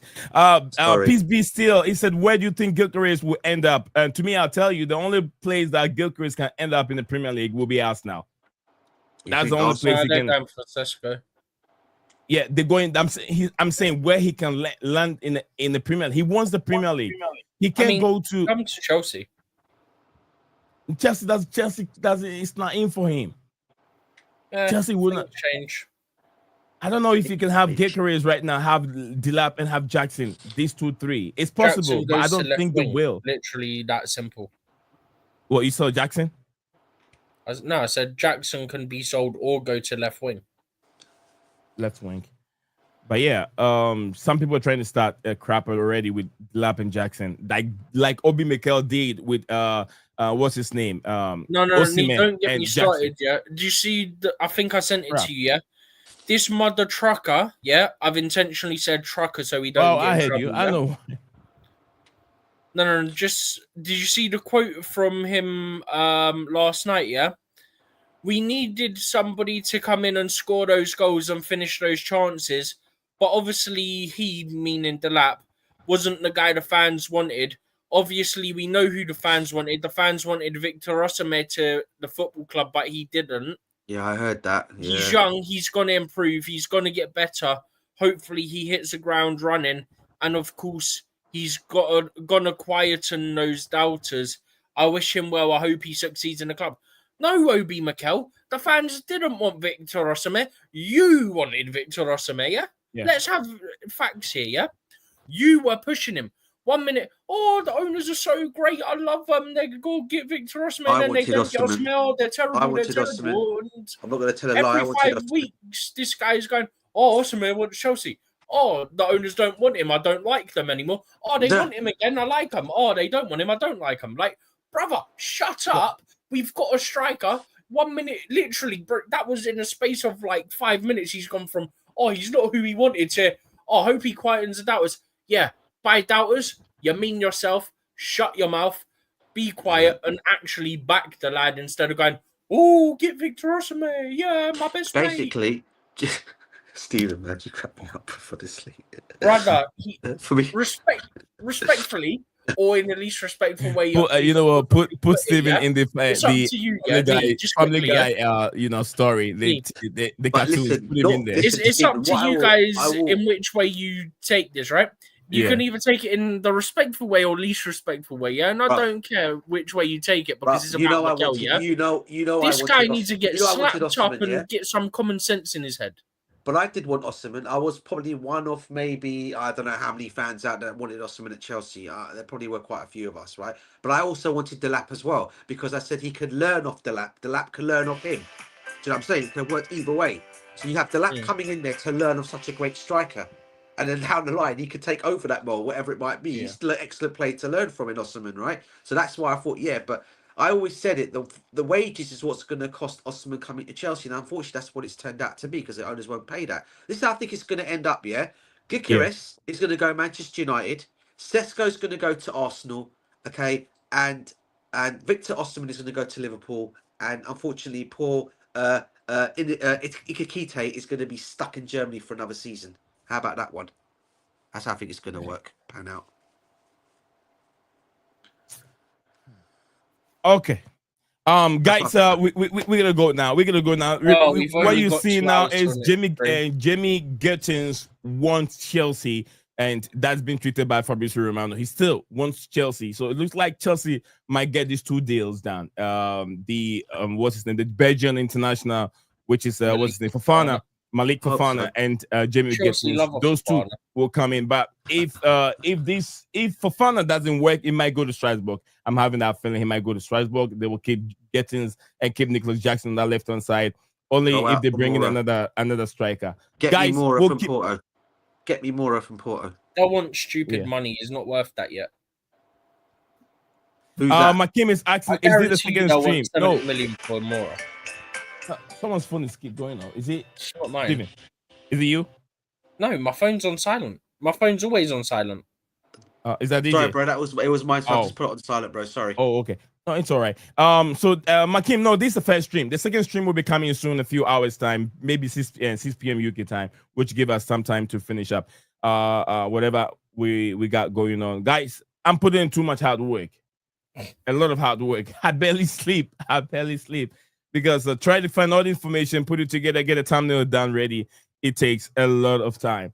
But then I have sacrificed myself to do it. And I thank you, DJs, JC, back home, Makim, and without Steven, look, this thing is going to be very, very difficult for me each and every day, So I always thank God that I have, a backbone, very, very strong backbone like Steven to push it going. And the legend himself, DJ, also here helping me out. Really appreciate them. Every day when I go to bed, I say a word of prayer for them. To God keep them alive, long life, so we can do this all the time. So cheers, for that. Thank you for that. Much appreciated. Yeah, I do that. So thank you all, guys. Appreciate your time. Also, those are back home also watching. I really thank you all. We're gonna keep it going. We're pushing hard. You guys feel it, and support us here. I always say Lil Desperados and hang on to hope. Absolutely. And up the Chelsea. Big up whole Blueclouds media crew. It's gonna be big. It will be big. It will. It takes time. It's just the money involved, but we will get there. Momentum. So in the next few weeks, we might hit 4K as well. So absolutely. So peace be still. Thank you very much, my brother, and everyone, all the 10 people watching live right now. We'll be back few hours time with the second stream. It's all related to Club World Cup, Chelsea's performance yesterday against LAFC, and some nitty-gritty news going on in the Club World Cup and related to in terms of attendance and the time. Is it the right time? And does FIFA need to learn from this Club World Cup game and know how to schedule the World Cup that will be coming up? Is it 2 years time, right? Or a year time? 1 year time? A year time here. A year time here in America, because the World Cup will be hosted here in America, and FIFA need to use these as a learning curve to that competition. Thank you all. My name is Nee. I'm done for the day. Guys, take care of yourself. We'll be right back again same time. Few hours time. Bye for now. You are a winner. Stand tall, be proud. In the face of doubt, you shout it loud. Feel the strength, let it in. With every step, you're gonna win. You are a winner, feel no pain.